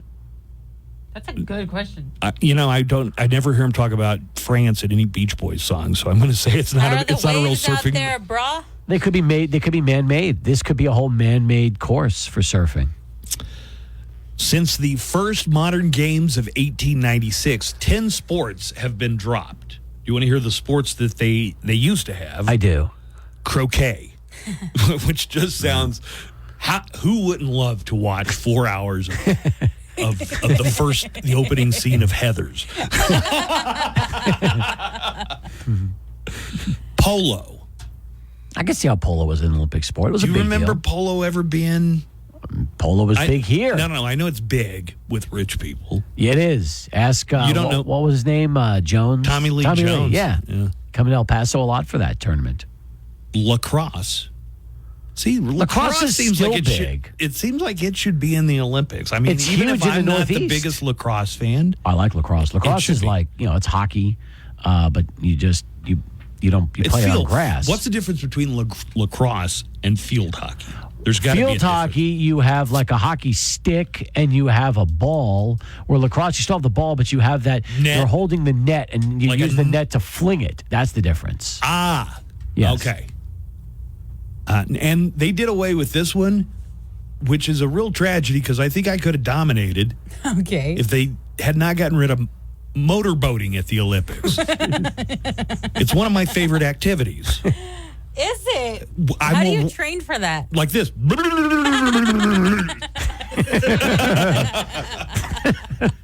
Steve, they used to have tug of war I bet in they the did. Olympics. That'd be a good sport to play. In the It Olympics. was. This is a big deal back in the day. It was very dangerous. Some of the dangers involved in tug of war include severed limbs. What? Mm-hmm. I don't know if a limb was ever Squid severed. Game rules?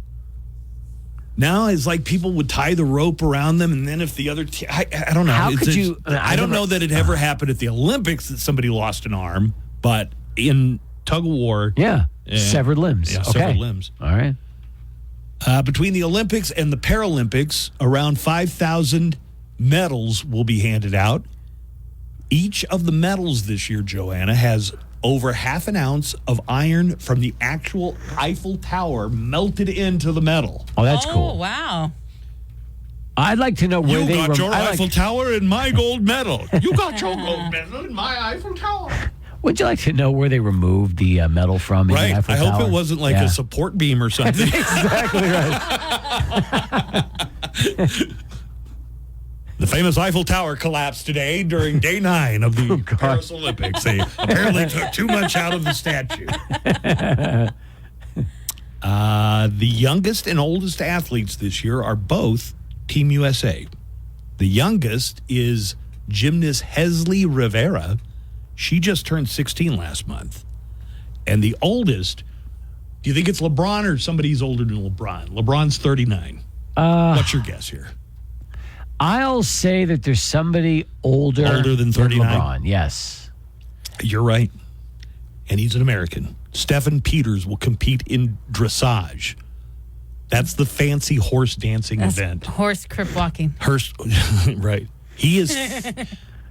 Stephen Peters in dressage is 59. This is his 6th Olympics. Wow, he's like he's like an Olympic great. Has he ever won a gold medal before? 6 Olympics, hopefully. Yeah. You didn't go that far in the research. I don't did you? even know how we do as a country in dressage. And I swear to God, it is like... I didn't even know I didn't even know dressage existed as an Olympic sport. I'll one-up you on that. I've never watched it before. But you've heard of it. Yes. You've heard it being made fun of before. Just watch the one where Snoop is commenting on it. That's great. All right, I got a couple of Olympic terms that might sound funny or even risque. Ooh. You might hear these terms, and I'll explain what they mean. Okay. A lot of them are in weightlifting. But shuttlecock, if you hear somebody talking about a shuttlecock, they're not talking about the shape of the space shuttle. A shuttlecock. It's a small projectile the players hit back and forth in badminton. I thought that was called a birdie. I thought it was birdie too. In badminton? A shuttlecock. Oh, no, I have heard shuttlecock before during the games. Is that what they play in Robin Hood in the cartoon? Robin Hood in the cartoon? Yeah. With the animals? Yes, because the shuttlecock looks familiar. Maybe they named it a birdie just because they didn't want to use the name shuttlecock all the time. Hey, man. Shuttlecock flying by. Shuttlecock has been coming out of too many mouths here, okay? I don't want to see shuttlecock coming out of anybody else's mouth. So By the call way, it a birdie from now on. There's a dressage scandal that is rocking the Olympic Games right now. Scandal? Yeah. One of the, okay, let me guess. One of the athletes, a video of them from years ago training a horse by whipping it. Actually, right? And she's British. I don't know if it was, I don't even know if it was years ago. It was. Because apparently she was caught repeatedly whipping a horse. And her name is Charlotte Desjardins. How else are you going to teach a horse to crip walk? Gotta whip that bitch. Yeah, she's out of the Olympics. Oh, snap. And she put out a statement that said, in my past, erroneously trained a horse in a way that's not appropriate. I love these animals, so on and so forth. But she whipped the horse 24 times. What do you mean, 24 different occasions or 24 times? No, I think 24 times in one shot. Yeah. In horse racing, don't they whip the horse the entire goddamn time the race is going on? Well, that's in a big race, you're talking about a race like the Derby. Yeah, right. No. They're whipping those horses more than 24 times in 1 minute, and really hard, really harsh, really tough. He added it was like an elephant in the circus. Oh, snap. Yeah. This is while she was giving a lesson. Whipping that horse. And by the way, this is while she was giving a lesson to a Non-stop. student. That's even worse. I mean, do you imagine you're trying to teach a student how to train a horse and you're just whipping the horse 24 times? That is rough. Breaststroke. Don't giggle when you hear breaststroke. It is one of the 4 types of strokes in swimming. Wait, breaststroke is out? No. We're talking about just terms that we've moved on from that. Oh, okay. We're talking about terms. I'm too busy on the horse whipping scandal. Steve My is really apologies. invested in this Yes. dressage controversy. This is the big news. I might lead the show with it this afternoon at 4 o'clock. If they only, You're welcome. if I had only known there was such a thing as motorboating and breaststroke when I was a kid, I would have just trained my entire life to get to the Olympics. He's just training. What's he doing? Training for the Olympics. All right, now weightlifting has a lot of terms that could be confusing and people might snicker at. if you have a very immature sense of humor. So in weightlifting, hooking is known as the hook grip. That's illegal within the city limits. Those bike riders know better. They're pedaling their asses all over town. Okay. It's when a lifter covers their thumb with the other fingers when they grip the bar. When they what? Grip the bar for weightlifting. Oh. With their other fingers? Oh, because they got to like hook it. They're hooking. That's hooking. Okay. You might hear them refer to the clean and jerk. What's the clean and jerk? I'm familiar with jerk and clean, but... Never the other Oh, way by the around. way, that reminds me of a good sports story that broke 2 days ago that's non-Olympics involving jerk. Hang on a second. In weightlifting, it's a 2-part lift. The weight is lifted to the shoulders, and then overhead, they perform the clean and jerk. And that's a 10 on that clean and jerk. And then the snatch. The snatch. Yeah, we're going to see snatching galore once they get to the weightlifting. Steve, can you give me the definition of a snatch? I can, but not on this show. What is the definition? Come on. You're the sports guy. You've got to know what you see. You have to have seen a snatch or two before at the Olympics in the past. In weightlifting, go ahead. What is it? It's where the barbell is lifted from the ground to overhead in one smooth motion. So when you lift it and stop, that's the clean and jerk. Okay. The snatch is just lifting all it. one move. I'm surprised you didn't know that. No, that was... Come on. I think you're playing dumb.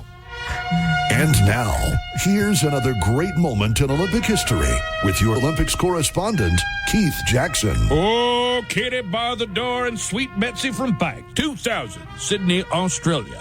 Weightlifting, a men's sport since 1896, finally welcomed female competitors to the Olympics. Many men were skeptical of women weightlifters, but that was before they showed us their snatches. And this has been another great moment in Olympic history with Keith Jackson. Music news, concert updates, song and album factoids, and of course, nothing but El Paso's best rock. Oh. Online or visit your neighborhood Sherwin-Williams store. Retail sales only. Some exclusions apply. See store for details. From the KLAQ studios in beautiful sunny El Paso, Texas, this is the Buzz Adams Morning Show. That was jamming. 95.5 KLAQ El Paso, a town square media station.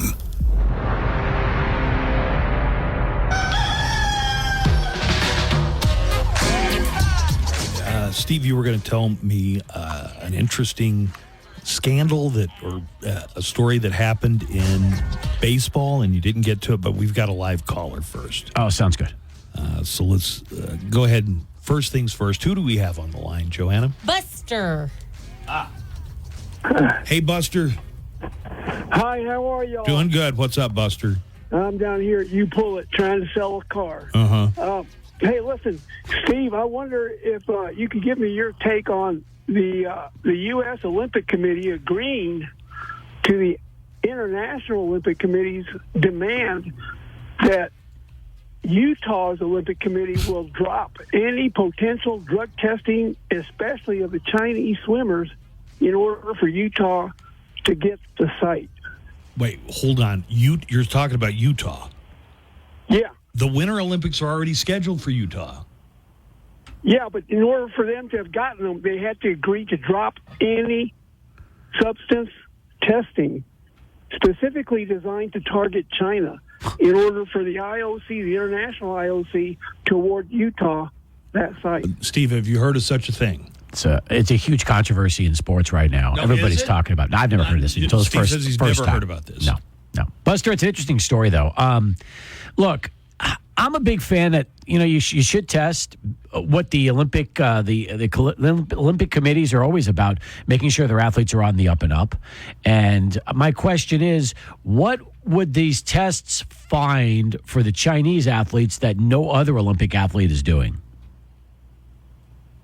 Do we know? Well, I think it's specifically the irritation on our part is because several of our swimmers have lost to Chinese swimmers in international events where they subsequently tested positive. For what? Anything?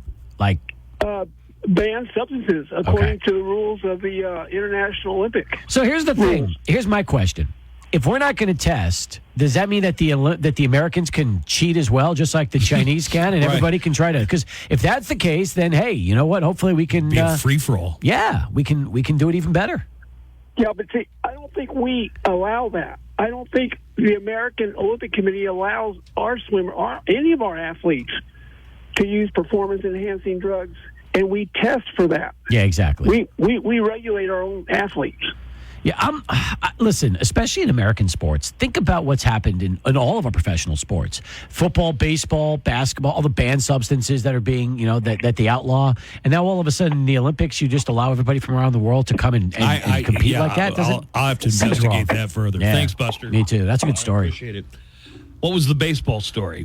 A couple of days ago, the Rockies beat the Red Sox 20-8. Okay? Ooh, damn. That's a lot of 8 runs isn't a lot of runs. But to get beat 20-8 is Colorado tied a franchise record for runs scored in a game. The Rockies had 4 home runs. Anyway, so here's what happened. Okay, after Rockies starter and former Chihuahuas pitcher Cal Quantrill got Boston catcher Reese McGuire to fly out, Quantrill began pumping his fist in celebration. Okay. McGuire took exception to what he considered showboating and started barking about that, and barking at him about that. Hey, quit celebrating. You struck me out. Like Quantrill, yes. Quantrill then escalated the situation by bringing up the time McGuire was arrested for doing something with himself in his car. What? Yes. They call it carjacking. Okay. But he didn't actually steal a car. So apparently, he, in the chirping back and forth, the pitcher said, hey, man, at least I'm not jerking it in my car like you did. Exactly right. Here's what the actual quote was. Can I actually say this on air? Joanna will make that final decision. You try it and see if it gets past. You know the rules, Steve. Yeah, I do. You ought to know the rules by now. You know how to do it. What did he say? You jacked in a bleeping parking lot, you dumb bleep. And after that was, and that apparently, yes, the quote. Why did he get a? Well, he was arrested in 2020 for quote exposure of sexual organs after being caught masturbating in a parking lot. Okay. He was arrested for that 4 years ago. And apparently, Cal Quantrill didn't forget about that. Just used it as ammunition against him. And that led to the benches coming out. Oh, yeah, the bench is cleared for that. Hands thrown or no? Well, let me see. When he says it to him, that's actually pretty good. Yeah, Quantrill, and then all of a sudden the catcher comes right in. So the catcher came right in to make sure that didn't get any worse. But yeah, that was pretty good. I got to admit. I mean, the fly out was harmless, and then Quantrill goes right over to him, and man, that catcher was right there to separate the two. Otherwise, there probably would have been punches thrown. But here's my question, okay?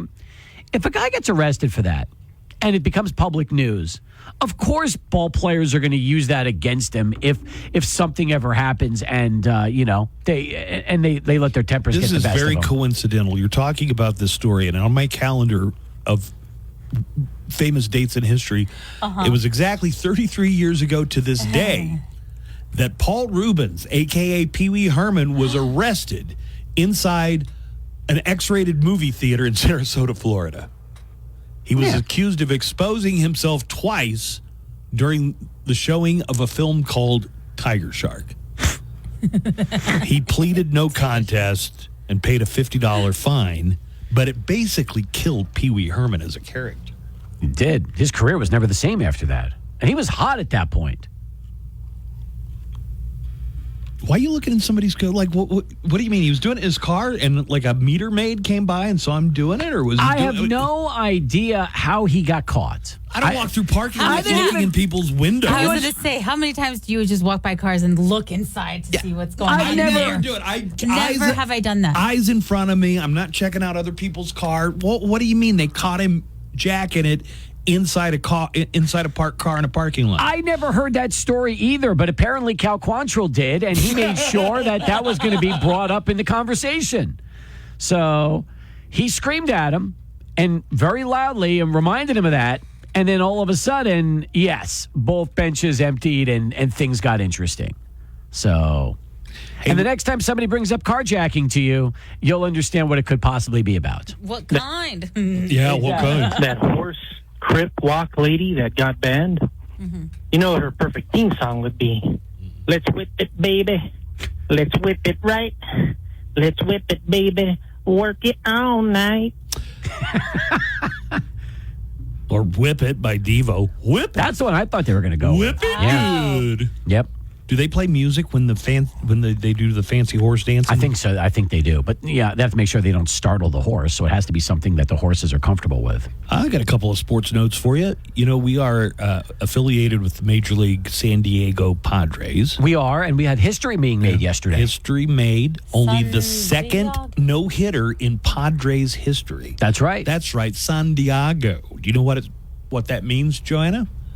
No. A whale's vagina. Abrams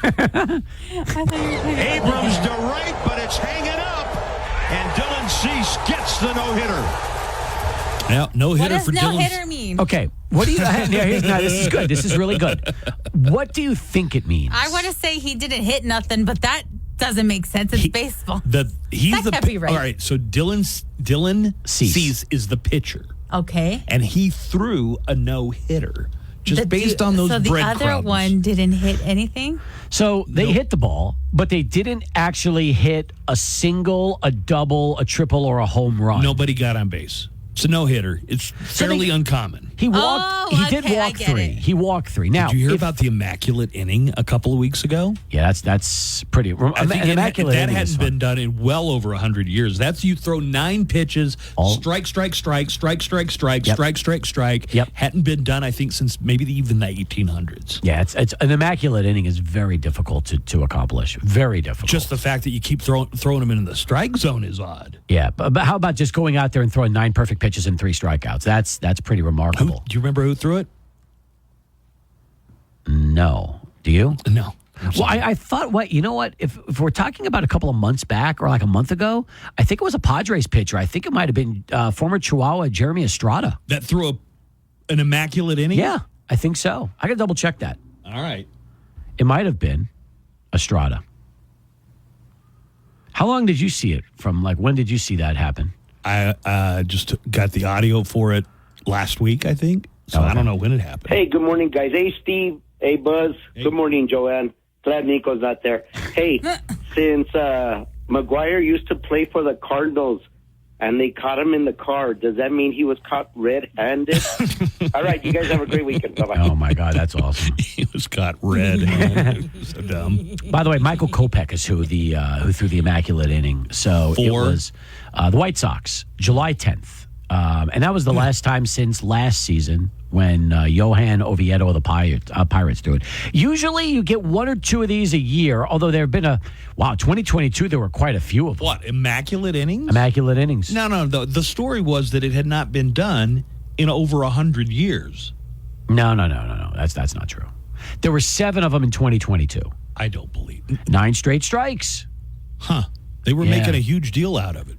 Really? Hey, here's the U.S. women, Team USA Soccer, 3-0 yesterday over Zimbabwe.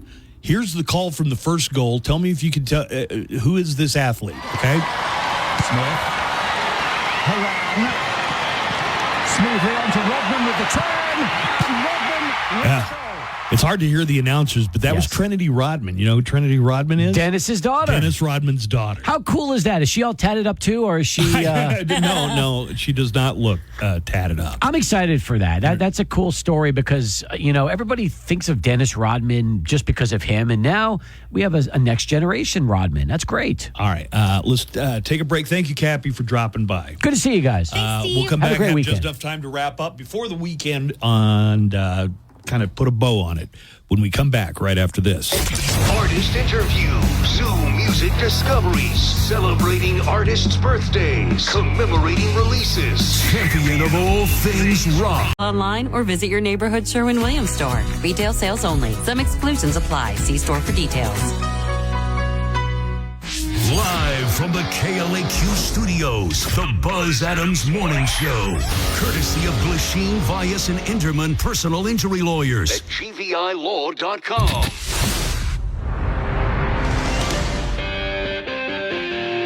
Hey, we've just got a couple of minutes to wrap things up. There are a few phone calls I wanted to get to. Also, Steve was not ready to let this Reese McGuire thing go. The catcher. Who does he play for the Sox, right? Red Sox. For the Red Sox. I just wanted you to... Who was arrested for hear the audio. Masturbating in a car. And the opposing pitcher used that when they started jawing at each other the other night during a game. Right at the end of a game, I guess. No, it was in the fourth inning. Oh, I thought it was a pop-up to end the game. No, pop-up in the fourth inning. This was right in the middle of the game, actually. We'll get to this in a second. I can't remember the last time I laughed this much on the morning show. Hey, guys, great show today. Great show. Good deal. All right. Nice. Appreciate that. There are some local stories. Some people heard a sonic boom. Some people are saying they saw, like a high-speed aircraft flying over Las Cruces. When was this? Yesterday? Afternoon? I don't know. Yeah, if it was when was the sonic boom? I'm not quite clear on that. Joe, what's up, morning show? I just wanted to make a comment, see if anybody else witnessed this. But yesterday, July 25th, like around 9:30 p.m., in Las Cruces, there was an airplane flying northbound, seemed like a jet fighter, and then it hit Mach 1 and shook all of Cruces pretty much close to Oregon Mountains. It was all over Ring. Not only that, but like 5 minutes, maybe 10 minutes later, I was watching the news, and they were saying about some Russian and Chinese planes around Alaska that were intercepted by us. Look into it. Later, guys. Now, I will say this. What? Listen to this. Around the same time, like 9:30 last night, I was in my living room. Did he say heard 9? 9:30. Okay. I heard two, what I thought were like fireworks being shot off that were loud. And I wonder if that was possibly the sonic boom from Cruces being heard all the way in El Paso. Is it possible? This was a story yesterday. It was a big story. I don't know why we didn't get to it. The North American NORAD intercepted 2 Russian and 2 Chinese bombers flying near Alaska on Wednesday. The U.S. Defense, an official from the U.S. Defense Department, said it was the first time the 2 countries have been intercepted while operating together. The U.S. and Canada comprised NORAD, intercepted the Russian and Chinese bombers. The aircraft did not enter U.S. or Canadian sovereign airspace. Okay. They arrested the leader of the Sinaloa cartel in Santa Teresa. All the reports are saying El Paso, but it sounds like they got him. And the way they got him is Chapo's son cooperated with the FBI and the DEA and told El Mayo, who's the Sinaloa guy, hey, we're flying in my private jet to see some land, some property in Mexico. But they weren't going to Mexico. They were going to new and improved Mexico. So they landed at the Santa Teresa airport, and it really sounds like everything. I'm trying to straighten this all out, but it sounds like the whole Chapo's son cut a deal with the feds to turn over the Sinaloa dude. Wow. All right, here. What happened to that audio that you just sent me? Oh, here you go. It's from TMZ. So Reese McGuire flew out, and the pitcher Cal Quantrill did, what's it called? Yes. What's it? A fist? He gave he gave a fist bump. Like he was pumping his fist. What's it called when Tiger when he makes a long putt? Anyway, the catcher didn't take it kindly and called him out on it. So the pitcher said, "Yeah, well, you got caught masturbating in your car in a public parking lot." And so Steve sent me the audio of the police. At one point, I kind of was checking to make sure no one was looking, like no one was around me. And then at that point, I kind of got spooked when I saw you start, and then... So the cops are asking, did you know people were looking in and calling us? Because there's a crazy guy. I tried to make sure nobody was. I tried to look around. I tried to tuck my shirt. And I realized what an idiot, what a dumb place to be hanging out, you know? Okay. So, I mean, if you're down at an apartment next to the stadium, why would you come to a parking lot just to masturbate? I don't know. I mean, like, are you staying with other people at the apartment, or? There is, yeah, I have a roommate. Okay, and is it like a weird situation where you feel it's like a studio, so it's, yeah. Okay.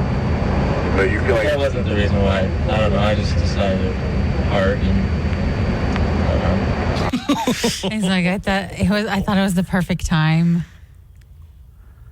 I never even heard this story before until 2 days ago. You know? Yeah. It makes me wonder, could you get arrested for like peeing on a golf course technically? Yes. Because you know everybody does it. Well, didn't Steve Spurrier once get caught? Like somebody took a picture of him urinating at Augusta National? Whatever. It doesn't even matter what course it is. If you're a dude and you golf, you've peed on a golf course before. Gross. Okay. Sometimes on long road trips, Go on. I don't want to pull over to use the restroom. So they make a product. You can do it right there in the car. Like a funnel? Yeah, but it sounds like if somebody drove by me and called the cops, hey, there's a guy exposing himself. All I'm doing is using the funnel the way it's supposed to be used. Anyway, Steve, we're out of time. Have a great week. You too. I'm going to wrap things up with our 2024 Olympic theme because opening ceremonies are going to air in about an hour and a half on NBC. That's El Paso time, 11:30. The opening ceremonies are going to be live from Paris, France. And the Olympics, woo! Here comes the French Olympics. Oui, oui, ooh la la, Moulin Rouge, menage a trois. Breakdancing will make its debut. In honor of that, here's a breakdown for you. Break down. Break it. Break it. Break it. Katie Ledecky, damn, she swims like a fish. Simone Biles, gold's her middle name. Unless USA wins, I could give to it.